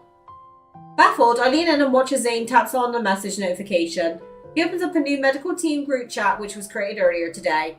Grayson has shared a group photo there where the medical staff, their smiles tinged with weariness, hold glasses vessels that are visibly cracked. Were these? Cracked by the energy I couldn't contain when I lost my target? You overdid it, yes. My bad. But the medical staff said you're the most surprising hunter they've ever seen. They don't need to go that far. Embarrassed, I sheepishly laugh. I quickly shift my attention to eliminating the sandwich. Before Zane can speak, his phone abruptly starts ringing. Oh god. I don't like this. Hello? Upon hearing the voice on the other end, Zane freezes. Surprise appears on his face. The patient woke up? Oh my god, is the patient okay? Oh, that changes things. That changes things a lot, actually. You know what? I am going to be an absolute bitch. I need to go and start prepping dinner for my husband, so I'm going to leave today's episode here. Don't worry, though. We will be carrying on with this very, very soon. I'm going to try and get the next episode out for next week, because I've got a few memories I need to record as well. I'm trying to not rush through the story too much until I kind of catch up. Obviously, we played through the new memory. I'm yet to do the event, and I still need to do the reaction to Xavier's birthday, so please remind me to do that. I might go back and watch Zane's birthday as well, because I missed that too, if I remember correctly. So, let me know. Thank you for watching, and I'll see you in the next one. Take care, guys. Bye! Hi, everybody, it's Mimberly, and welcome back to the channel. So, Love and Deepspace. We read through Zane's anecdotes, the stories. We're traumatized. And you guys have warned me that there's a lot of references here. So, we're carrying on where we left off. When Zane, Grayson, and I arrive at the entrance to the ICU, a nurse approaches us. Do you know why he regained consciousness so quickly? We're not sure. He shouldn't have woken up already. Look at this, Dr. Zane. All his vital signs are improving. I'm scared. Zane and Grayson change into sterile suits and enter the ward. I wait outside. Oh, God. Can you hear me? Do you remember where we are? Look at my finger. This better not be a wanderer. I really wasn't expecting him to save the patient when they were at death's door. Oh, you. Mr. Carter? Hello. We meet again, miss. With the sudden appearance of Carter, I cautiously step to the side. However, he greets me with a smile. He raises both of his hands. Don't get the wrong idea. I wasn't following you. Uh-huh. This patient happens to be an important client of Xander Sciences. After hearing about the incident, I decided to pay him a visit. Not sure I trust you. You weren't there when he was in critical condition. I don't think he's that important to you. What do you mean? He leans against the wall and casually looks at the glass door. If it weren't for Xander Sciences, his fragile heart would have stopped a long time ago. What we're pursuing is far more stunning and ambitious than these petty solutions. Is that so? Observing my indifferent reaction, Carter furrows his brow. A hint of disappointment appears on his face. Aren't you curious about the kind of work we're doing? Nah, not really. I'm not. He shakes his head. His usual pretentious smile graces his face again. It's okay. You'll be interested someday. After all, only Xander Sciences can provide answers to the questions about your heart. How did he know? Frowning, I suppress the urge to ask more. I redirect my attention back to the ward. Grayson? Hey, Dr. Zane wants you inside. Grayson hurriedly walks out and hands me a sterile suit. Excuse me, this is the ICU. For the patient's sake, we kindly request that unrelated individuals leave. Having no intention of paying any more attention to Carter, I change into the sterile suit and enter the room. Oh my god, Grayson, you lifesaver. The man lying on the bed The man lying on the bed has his eyes half open. His voice is weak, yet infused with tangible excitement. I'm back. I'm back. Welcome back. All his vital signs appear to be normal. However, under normal circumstances, a person wouldn't recover this quickly. As Zane talks, he directs a meaningful look at me. More anomalies may occur. Stay on your toes. Acknowledging his warning, I nod. I move to the bed, introduce myself, and state the purpose of my visit. I then proceed to ask questions. Davis, you said you're back. Where were you? It trapped me. I couldn't get out. It was like a nightmare. I couldn't wake up. I turn on my watch and pull up a picture of Mist. When you say it, do you mean this? Yes. It was that thing. It was inside of me. But it wasn't. Oh, that doesn't sound good. Suddenly, the vital sign monitor starts beeping loudly. The man on the bed begins convulsing as if something started choking him. Menaflux. Zane! I quickly pull out my gun and sense a more intense fluctuation. It surges and engulfs the entire room instantly. Grayson, transfer the patient to another room and prepare for resuscitation. Unexpectedly, a rift appears and reveals the shadowy figure of a wanderer. Moving myself to the front of the bed, I point my gun at the wanderer. However, it disappears in the blink of an eye. A second later, it materializes like a phantom in another location. Hey, behind you. Evading its slash, I aim my gun at the center of the fluctuation. However, a tremor overwhelms my heart. I barely feel any pain. Only a dense white fog surges me and obscures my vision. The ward dissipates as if my surroundings are transforming into another realm. The last thing I see is Zane rushing towards me. Zane, watch out. Oh no. Why am I sensing trauma is about to happen?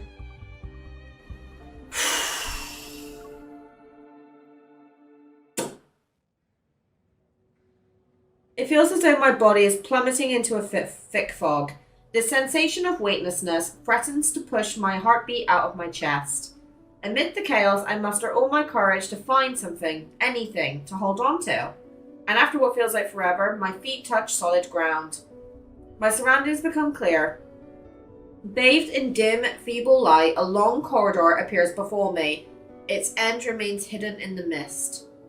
Am I at a hospital? No. I feel a faint tremor in my chest. A familiar energy fluctuation surges within the mist. It drags me somewhere. This fluctuation is from an ether core. I'm probably in the Wanderer's protofield. As I stand in the empty space, the sound of approaching footsteps reaches my ears. Turning around, I notice a dark figure. Zane? An onslaught of sharp ice crystals materialize around me. They're ready to pierce my heart. Ah! Oh, is this a Dawnbreaker? The ground beneath me disappears and I find myself falling into a sense of weightlessness again. As I flow in this void, blurred lights and sounds rush past me like an avalanche. Within the boundless darkness, it's as if a pair of hands is gently lifting my tired soul. I struggle to open my eyes. After feeling my steady heartbeat for several seconds, I sit up on the bed. You're awake. Hey! By the floor-to-ceiling window stands a figure wearing black clothing. He turns around. Behind him are dilapidated buildings and the sunset's tender light. Zane. Hey!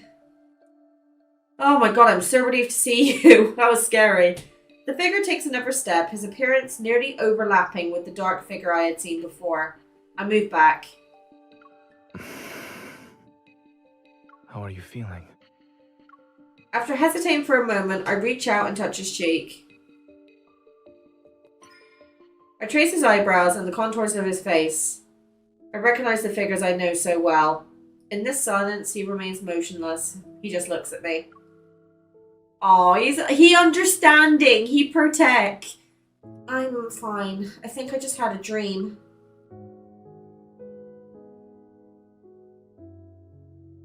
Perhaps it's the influence of the proto field that caused me to have those strange delusions.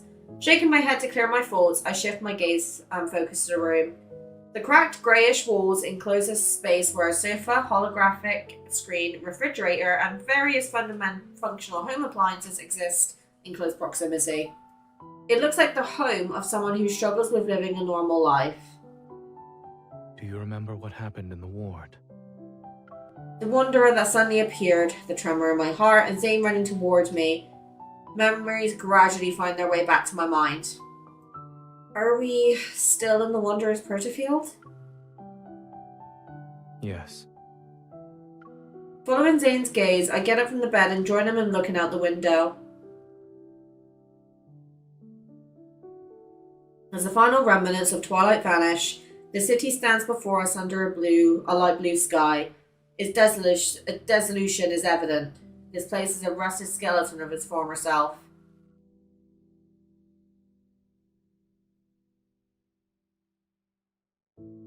And although it's faint, the energy fluctuations around us are similar to an ether core's.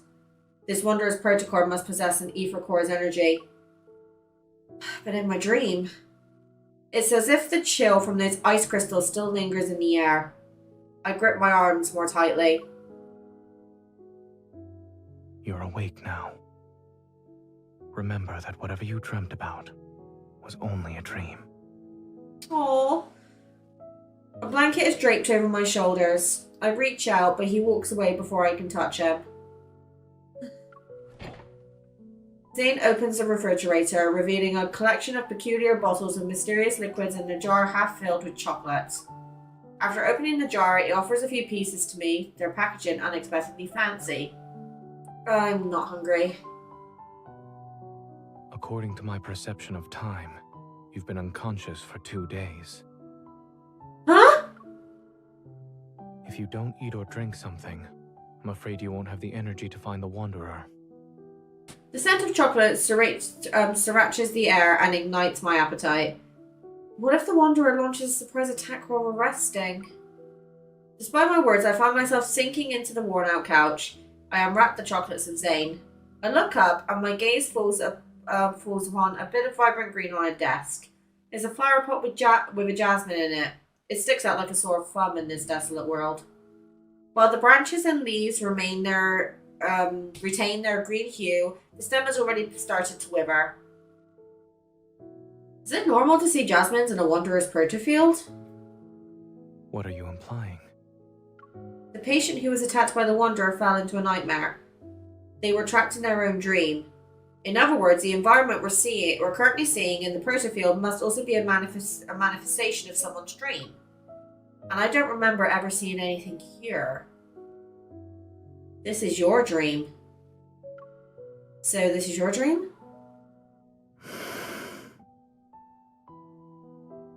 Are there any comments you'd like to make about it? But you're pretty. Even in a world as broken as this, chocolate still exists. I expected nothing less from you. Shouldn't you be saying something like, "Thank goodness it's Zane's dream. We can still eat chocolate." That too. Zane, who's wearing nothing but black clothes, appears somewhat strange. Maybe this is how he sees himself in his dreams. Uh-oh. I have dreamt of this place. However, the jasmine hasn't wilted yet, and the world itself isn't in such a dilapidated state. Is this the nightmare you've been having then? Zane is quiet for a while before responding in a soft voice. Yes. Poor thing. I still suffer with nightmares sometimes, so I completely understand how this feels. Don't be scared. Dreams are the opposite of reality. I offered the unwrapped chocolates to his lips. Try it. Who knows, maybe the chocolate in your nightmares doesn't even taste like chocolate. He lowers his head and eats the chocolate. It's carrot flavored. The fuck? Liar.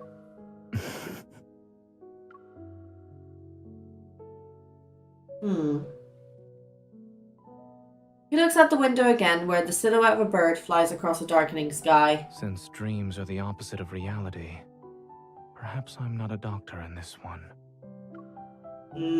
He's Dawnbreaker instead. Oh no, I feel trauma is gonna come up and I'm scared. I don't like it. Alright, hold on. I'm gonna go get a drink and then I will be right back. Okay, we're back. So, I made myself a drink and I downed it. So, everything is a hazy blur in dreams. Yet in Zane's dream, the flowers, trees, streets, and shops appear with remarkable clarity. I can't help but wonder how long this dream is haunted in, incessantly replaying itself to the point where every detail is flashed out. What? While it resembles my dreamscape, I can tell it's a proto-field. Over there. He guides me to the entrance of a narrow alley. The road ahead is covered in thick fog. It's as if we've reached the edge of the dream itself. From the fog, a cluster of black crystals has emerged. Uh-oh. It blooms like a flower and is as tall as a 3-story building. It blocks the path. A protocore cluster? It regenerates very quickly after it's broken. I'd say it's as good as new within a few seconds. Yes, I tried destroying it before you woke up. As I recall my past battles, a hypothesis forms in my mind. I think I know what's going on here. There must be another protocore cluster in this protofield, and they provide energy to each other. We need to destroy both of them to leave this protofield. Eating sweets certainly makes one smarter. Thank you. So I'm eating chocolate and stuff every day, so why the fuck am I not a genius? Thank you for the compliment. I gesture towards him, although I'm only slightly smarter than you. Cuckling, Zane pulls down my hand. Since this is your dream, do you think you know where the other protocore cluster is? When you're in a proto-field, using evol in a scientific matter is more effective than dreaming. Ow! I just popped the foot. The protofield is practically drenched in erratic energy fluctuations, yet amidst the entanglement of protocurves, I detect one that stands out. I open my eyes and point in a direction. From what I've sensed, the second protocore cluster should be on the other side of that protofield. Similar energy fluctuations appear from another direction. I look at Zane. Which one would you like to pick?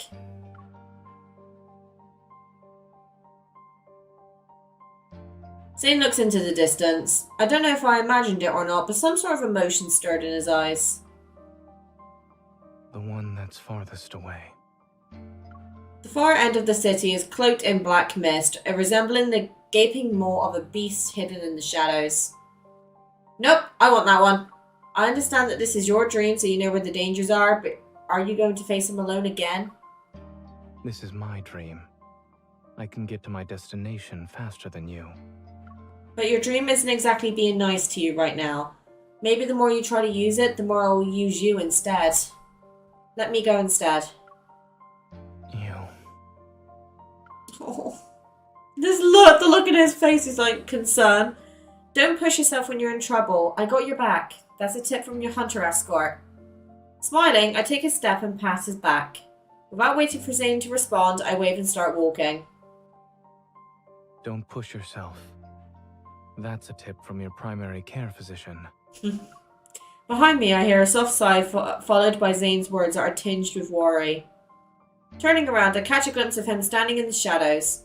He's far away now, so I can't clearly see his expression. I press my lips into a fine line and nod. Regardless of whether it's him or me, we know we'll always support each other. As the girl walks away, her figure disappearing from the fork in the road, Zane turns his gaze towards the alley's depths. Within the thick fog, a broken sheet light flickers intermittently. Uh-oh. He raises his hand. Parts of the mist detach themselves from the air. Spiraling and condensing, they coalesce into icicles above his palm. Dark impurities slightly emerge from just within them, but they stop spreading just as they're about to breach the outermost layer of the white crystals. It's as if a looming black hole threatens to consume everything pure and white. Yet a thin, unwavering layer of pristine ice remains resolute and being the last line of defense. Shadows stretch, and in the boundless fog ahead, the protocore cluster awaits his arrival like a slumbering wanderer. Within the mist, a cold wind materializes as aggressive figures sluggishly stir. Oh god. The ice crystals in his palm slice the air and seemingly hit nothing, but the protocore cluster shimmers for a fleeting moment. As more wanderers emerge, their roars resound and their figures phase in and out. The ice crystals solidify into sharp blades. Zane delivers his attacks with decisive precision. Blades of ice tear through the darkness. A pungent scent permeates the air. The ground beneath his feet slowly transforms. It turns soft and slimy like sludge, stubbornly clinging to his legs. Dazed, Zane looks down. Peering through the mist and layers of unclear ice, his gaze falls onto his palm. Zane. Oh my god. A bloody hue taints his hand, and an eerie shadow is cast over his senses. He's momentarily transported back to that bone-chilling nightmare. Zane is shocked. He looks up and knows who's standing before him. The tension is palpable, gripping him. William? Oh no! It's too late. Please. I am so glad I read that now. In the howling, icy wind, Zane hears his heavy breaths. Once again, he's returned to the endless, snow-covered expanse of Mount Infernal. Bloody tears stream down from William's empty eye sockets, and then an array of faces emerges from the cluster's projection. Aren't you going to celebrate my birthday with me? Georgie. Why did you kill me? Oh my lord, okay. Aren't you a doctor? You should have saved me. Why didn't you save me and my child? Zane, please. Kill me. He's suffocating. He's trapped. His head is spinning. Zane notices his fingers are trembling uncontrollably. He staggers back, only to trip over something again. It's just an illusion. It's not real. It's not. More and more hands stretch out towards him. They're frozen. The space around him shatters and distorts into mirrors. They reflect his bloodshot eyes. They reflect his hands are clenched so tightly that veins bulge. A black icicle suddenly pierces through the mirrors and scatters part of the protocore cluster. The protocore cluster doesn't regenerate. It resembles a cliff teetering on the edge, ready to collapse in on itself. She made it. Yeah, of course we did. As the mirror shards dissolve into black mist, the cold light intensifies and casts an ethereal glow. Determined, Zane thrusts the ice blade toward the human figure. Zane! The ice blade stops as Zane's pupils contract. It's her. But she can't possibly be here. They're your patients. How could you... I next? You'll kill me, right? No. You're not Zane. Who are you? It's a face he knows so well in this unspeakable nightmare. Her expression is filled with disbelief and pain. Yes, it's her. Zane! Kill me! Oh no. Oh no! Black ice flowers bloom from her chest, their petals unfurling. She's as light as a piece of paper, separated from life's weight. Yet she falls almost with a thud in his stiff embrace. Buzzing engulfs Zane's ears as he once again pulled into the depths of a never-ending nightmare. While he knows it's an illusion, he can't break free. At that moment, the cracked protocore cluster pulsates with a blood-red light. The air trembles around it. The massive shadow before him breaks along with the other protocore cluster. The illusion in his arms changes again, but he doesn't look up. He only clenches his fist. It's time to end this. A cold gleam flickers and pure black ice crystals surge beneath him. They freeze every figure that lurks within the shadows. The darkness is suppressed and his surroundings change. It's foggy. A blurry figure gradually emerges from the cracks in the space. Zane conjures black ice and takes aim. However, his body becomes immobile as if he's frozen in place. You shouldn't throw yourself into danger just for her. Oh. His entire body becomes encased in ice. Black crystals pierce his heart and spread to his fingers. The intense pain leaves Zane's back drenched in sweat. He's unable to control his body as he collapses. His heart races in fear as he hears that cold voice. Seek your destiny. Only then can you be redeemed. Oh no. Guys, is this Zane trauma? Is this the worst it gets, or does it get as it gets worse? Oh no. Raphael, go away. You're not required at the moment. That's your next patch. As the protocore cluster shatters, oh god, we're back with us now. A distant tremor ripples through the air. The space around me transforms into mist and moonlight shines down. Then the fog dissipates. I can feel the ground beneath my feet. Computer, shut up. I cautiously assess my surroundings and see that I'm in a garden at the back of the hospital. Something's not right. This is Lincoln's Axo Hospital, but we should be in Changia. My heartbeat quickens and a sense of foreboding washes over me. Holding my gun, I push open the door that leads to the hospital. Behind the door, a white mist emerges. When it's cleared, I notice I was back at Zane's place, by the couch. Someone was lying on the floor with their back next to me. Zane! Be careful. We haven't escaped this dream. There are 2 layers, and the Wanderer is still here. I rush over to Zane and help him up. He weakly presses his hand against his left shoulder. His expression alone shows how much pain he's in. The ice.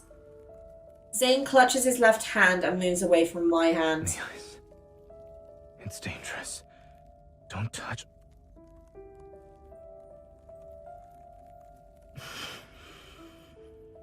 It's too dangerous. I won't be able to control. Leave. Now. A sudden voice in my head gave me pause. Despite the warning, I leaned in to inspect Zane's injury, feeling my heart sink with each passing moment. There are no visible external injuries on his body, yet a blackened ice spreads across his wrists and neck. It doesn't seem like it will disappear anytime soon. I don't think you're just losing control of your evil. Let me see if I can help.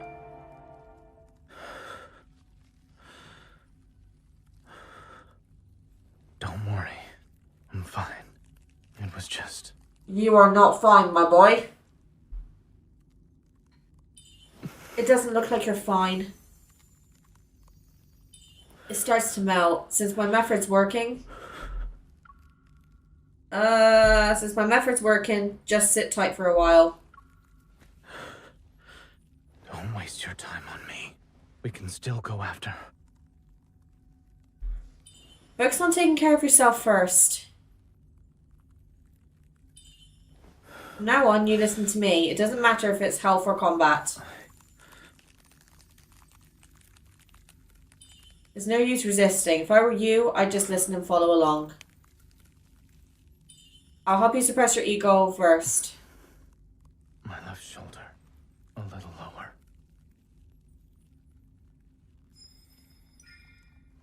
Oh my god.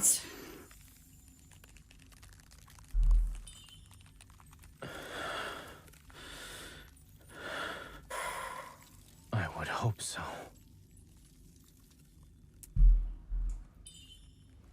I know how this nightmare ends. Wanderers aren't the only threat here. When push comes to shove, leaving me behind might be for the best. No.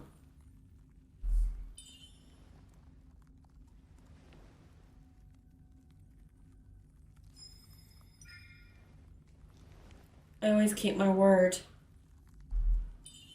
What else do you need me to do aside from leaving you here? If I do something that ends up hurting you, don't go easy on me.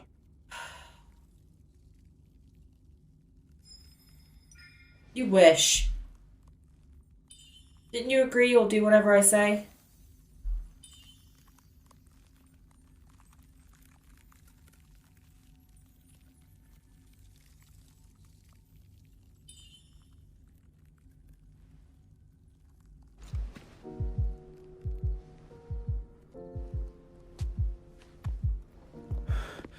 What happened?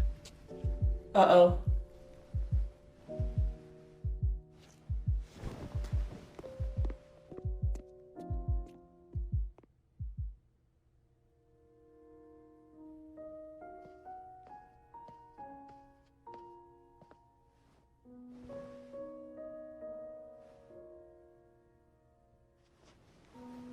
Letting you step into this nightmare, perhaps was another mistake. Zane, shut up.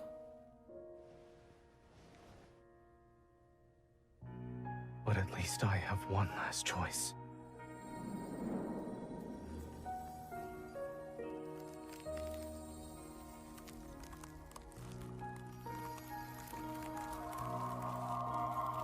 The hell?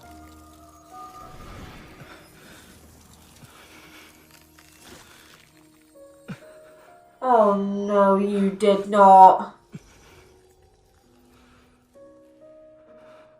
That's why he's losing control. He's absorbed too much. Oh no. Zane, why? I'm gonna fucking kill you. Ugh. As I gather my thoughts, the weary face before me momentarily merges with a blurry image of Zane in my fragmented memories. But they immediately separate. Wait, when I was pulled into that protofield, I was attacked by that wanderer and lost consciousness. The wound should be on my body, but it's gone. I give Zane an inquisitive look. I want an answer, but he averts his gaze instead. Zane, what did you do while I was unconscious?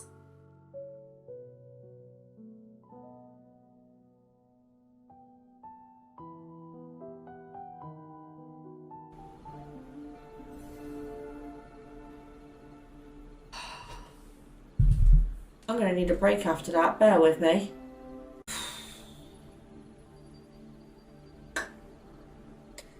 You know what, I had to take such a long break from that, it ended up being the next day. Don't judge, I'm wearing the same top 2 days in a row. I love this shirt. It's iconic. Oh god, here we go. Time for trauma again. Zane, what did you do while I was unconscious? Is this why you're losing control of your evil? Aww. He can't say anything. His silence confirms my suspicions. I lower my head and my hands at rest on him tighten. Before the worry and guilt in my heart coalesce into incoherent words, they disappear because of Zane's presence. Why am I so out of breath? Oh, Mim, come on, breathe. He lowers his head and his chin rests on the top of my head. You're my hunter escort, correct? Protecting you was protecting myself. And after subjecting you to a distressing dream, Ensuring you can leave safely is the least I should do. Why are you making it sound like you dragged me through hell and back? Your dream didn't hurt me. The mist is exploiting it. What if the Wanderer wasn't the only source of danger? You've seen how bleak and oppressive this dream is.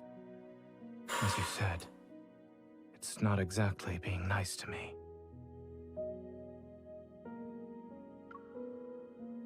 Perhaps the dream itself is the real threat here. Zane talks slower, enunciating each word with a gentle tone. It's as if he's trying to calm his simmering inner turmoil. I realized something. After we entered the protofield that's based on Zane's dream, he's been acting more hesitant. Could it be... Zane, this nightmare is more than just a dream to you, right? I sense his hands subtly move, a testament to its master's emotions that are always restrained. A dream remains a dream so long as you wake up from it. But when that day comes, when I can't wake up. Are you worried you'll be trapped in your dreams, or that your dreams will encroach on reality? If that day ever comes, I'll find you. Even if the world falls into chaos and everything turns upside down, I'll never forget who I am, and I won't forget who you are. By then, I'll find you in your dreams, the real you. The resonance's light quietly flows from my fingers as I make a not-so-solemn promise in a calm voice. Zane's breath hitches as if it's been suspended in air for a while. Then he exhales, his breath carrying the weight of unspoken sentiments. If all else fails, I'll bury you in the body of a snowman. You'll be a super big snowman. What? I close my eyes and banish the myriad of questions and worries from my mind. If you can't deal with it by yourself, then we'll face it together. I'm the best there is, so I'm sure I can lend a hand. I see your problem-solving skills are more on the straightforward, brutal side. Should we consider this a side effect of you becoming stronger? It's called having the freedom that comes with power.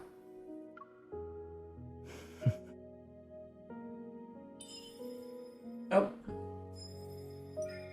All the black ice has disappeared. How are you feeling? Does it still hurt? I look up and meet Zane's gaze. It seems he's been observing me for a while. It doesn't hurt anymore. Don't. Just as I'm about to tell Zane not to lie again, he turns over my hand. A sliver of glimmering icy light appears in my palm. He takes back his hand and two chubby little ice seals tumble into my hands.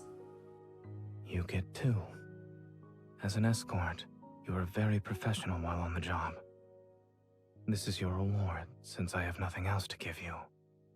I don't know. There's other ways you could pay me. Do you trust me now? From where I am, light and shadows dance upon his features. They accentuate the mirth in his eyes.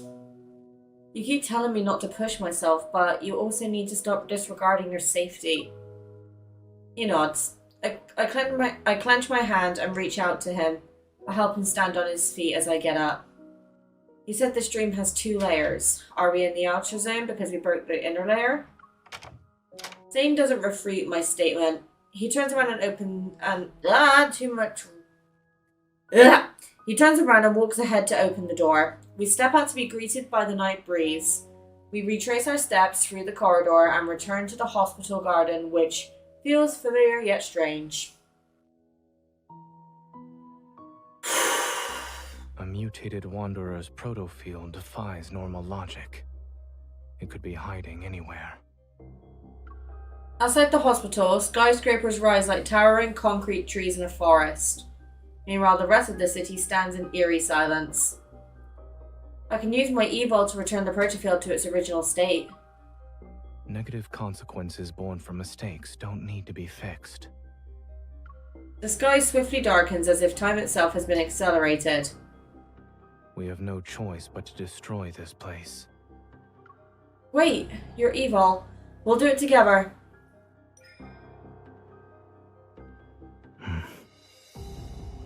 Are you ready?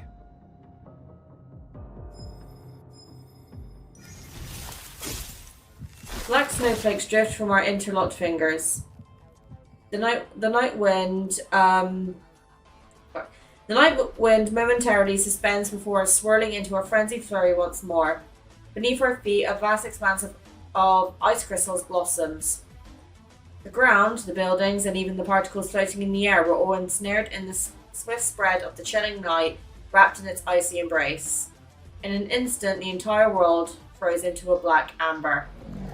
A rift violently tears through the fabric of this space. Wanderer can't hide anymore. It screeches and reveals its true form. There it is. Let's go.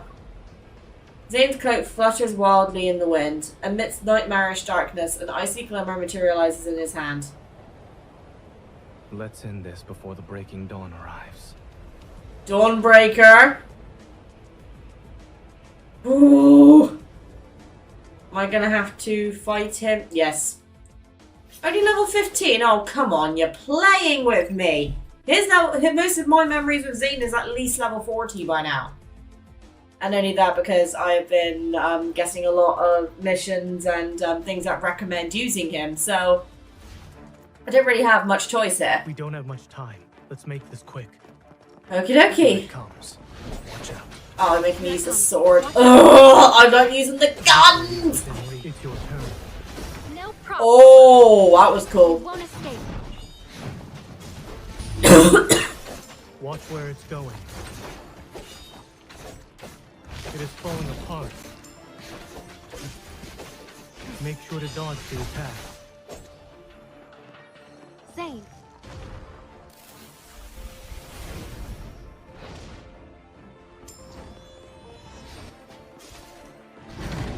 With our combined strength. Here I go.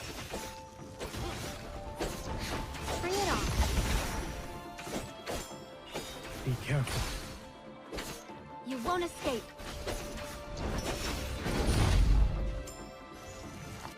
Keep your distance from it. Keep your distance, or else you'll get hurt. With our combined strength, it is weak. Now's our chance. That was fast. Zane. Here it comes. Leave it to me. Here we I'll go. send it on a journey. Its final journey.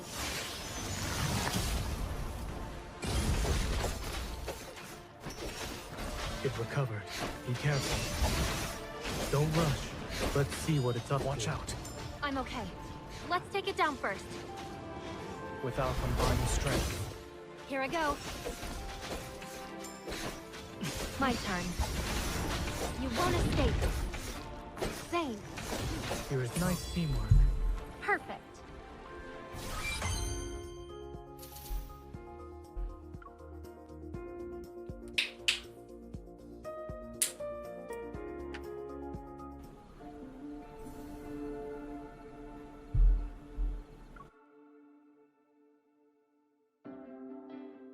Once the final blow is dealt to the Wanderer, an immense tremor surges from the depths of my heart. But the resonance is unmistakably this time. It's akin to gentle waves brimming with power. A light, warm glow gently descends into my palm. Is this Chancia Hospital? The breaking dawn's light streams in through the window. In the silent corridor, the air carries a faint scent of disinfectant. Have you returned? Zane! I'm here. Oh my god, thank god he's okay. As my hand is tenderly squeezed, I turn my head. Zane is next to me. Wait, I need to double check. Are we still in the protofield or are we in reality? Turn around first.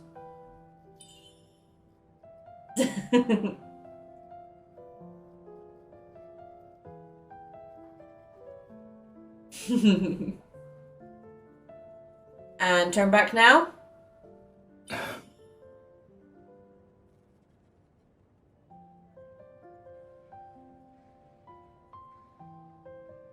Bo's expression has a bit of helplessness. Zane still complies. Are you double checking or making me play a game of turnaround? I'm confirming that Dr. Zane is the person with me right now. A burst of laughter erupts from deep within me, but in the very second, I collapse onto the ground. His arms immediately extend to steady me. Are you alright? I'm fine. I reach out to stop, but once I realize I'm holding something, I open my hand and see a protocore fragment. It emits a faint green glow. A fragment of the ether core. At least our effort wasn't for nothing. You're back. Dr. Zane.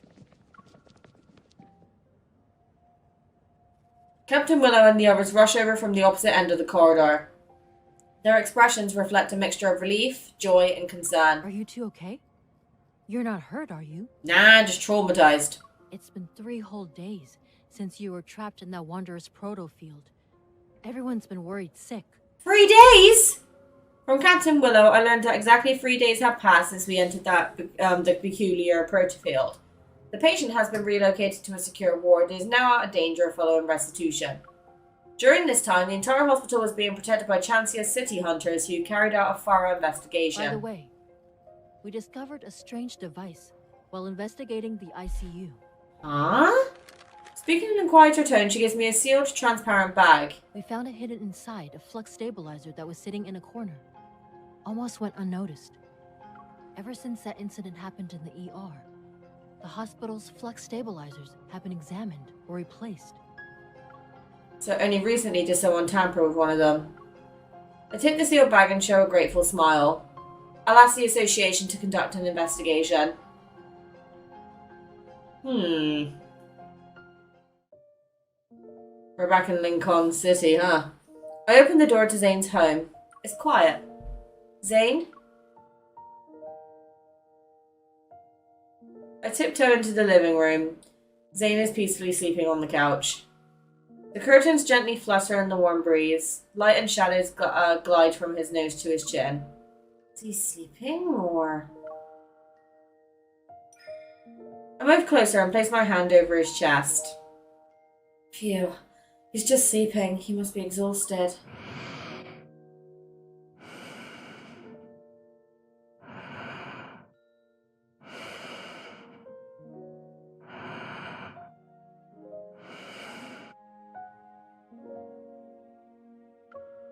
Approaching Zane, I kneel down to be at eye level with him. I carefully cover him with a blanket that was draped on the couch.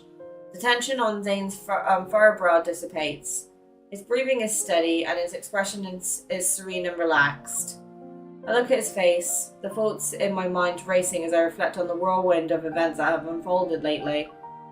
You can finally rest. My watch vibrates. I leave the living room and answer Simone's call.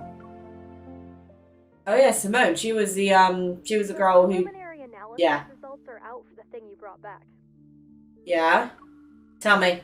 It has an intricate structure. Took me a while to disassemble it. I found a radio frequency chip that resonates with metaflux fluctuations. Basically, it's an energy transmitter. It can locate protocores and even attract wanderers via fluctuations. That's huge. A wanderer attracting transmitter. As I recall what happened, one figure stands out as the most suspicious. Carter. He just showed up and after the patient displayed anomalies. I share my suspicions with Simone. She then poses her own questions. The complexity of this small device is far beyond his understanding, and even Xander's sciences. Unless he was employed by a third-party company to do it. It exhibits highly advanced protocore technology. On Aquinas? Xander Sciences is a medical institution. There's no way they could possess protocore tech that rivals the association, right? So what are you thinking? After the founder of Xander Sciences, Raymond, passed away, the company's future was uncertain. Only recently was it acquired by a well-known group. That was the guy that Raphael painted that painting for, wasn't it? Its biggest shareholder right now should be... Ever. It's at that moment, the fragmented pieces of information in my mind gradually lock into place and form a cohesive image. Carter mentioned the patient at Chancia Hospital having undergoing long-term treatment at Xander Sciences. Raymond, the founder of Xander Sciences, was in a similar situation. If the peculiar crystals in the operating room and the monsters in the M109 zone come from that same source, that means Ever is creating monsters. Oh! my god! Oh god. Once again, Zane finds himself chasing after that familiar figure. Under radiant sunlight, chicanadas, I'm gonna butcher pronunciation today, chirp in the background while the pristine azure sky stretches as far as the eye can see. The sun sits on the edge of the city's high-rise buildings. The girl turns to him. She smiles. At least he's caught up to her. Finally. He holds out his hand to the girl and she firmly grasps it. Yet the two find themselves tumbling back into the seemingly endless empty corridor. Black crystals emerge from his palm. They encroach on the girl's forearm. Sunlight is engulfed by darkness once more. Oh, Zane.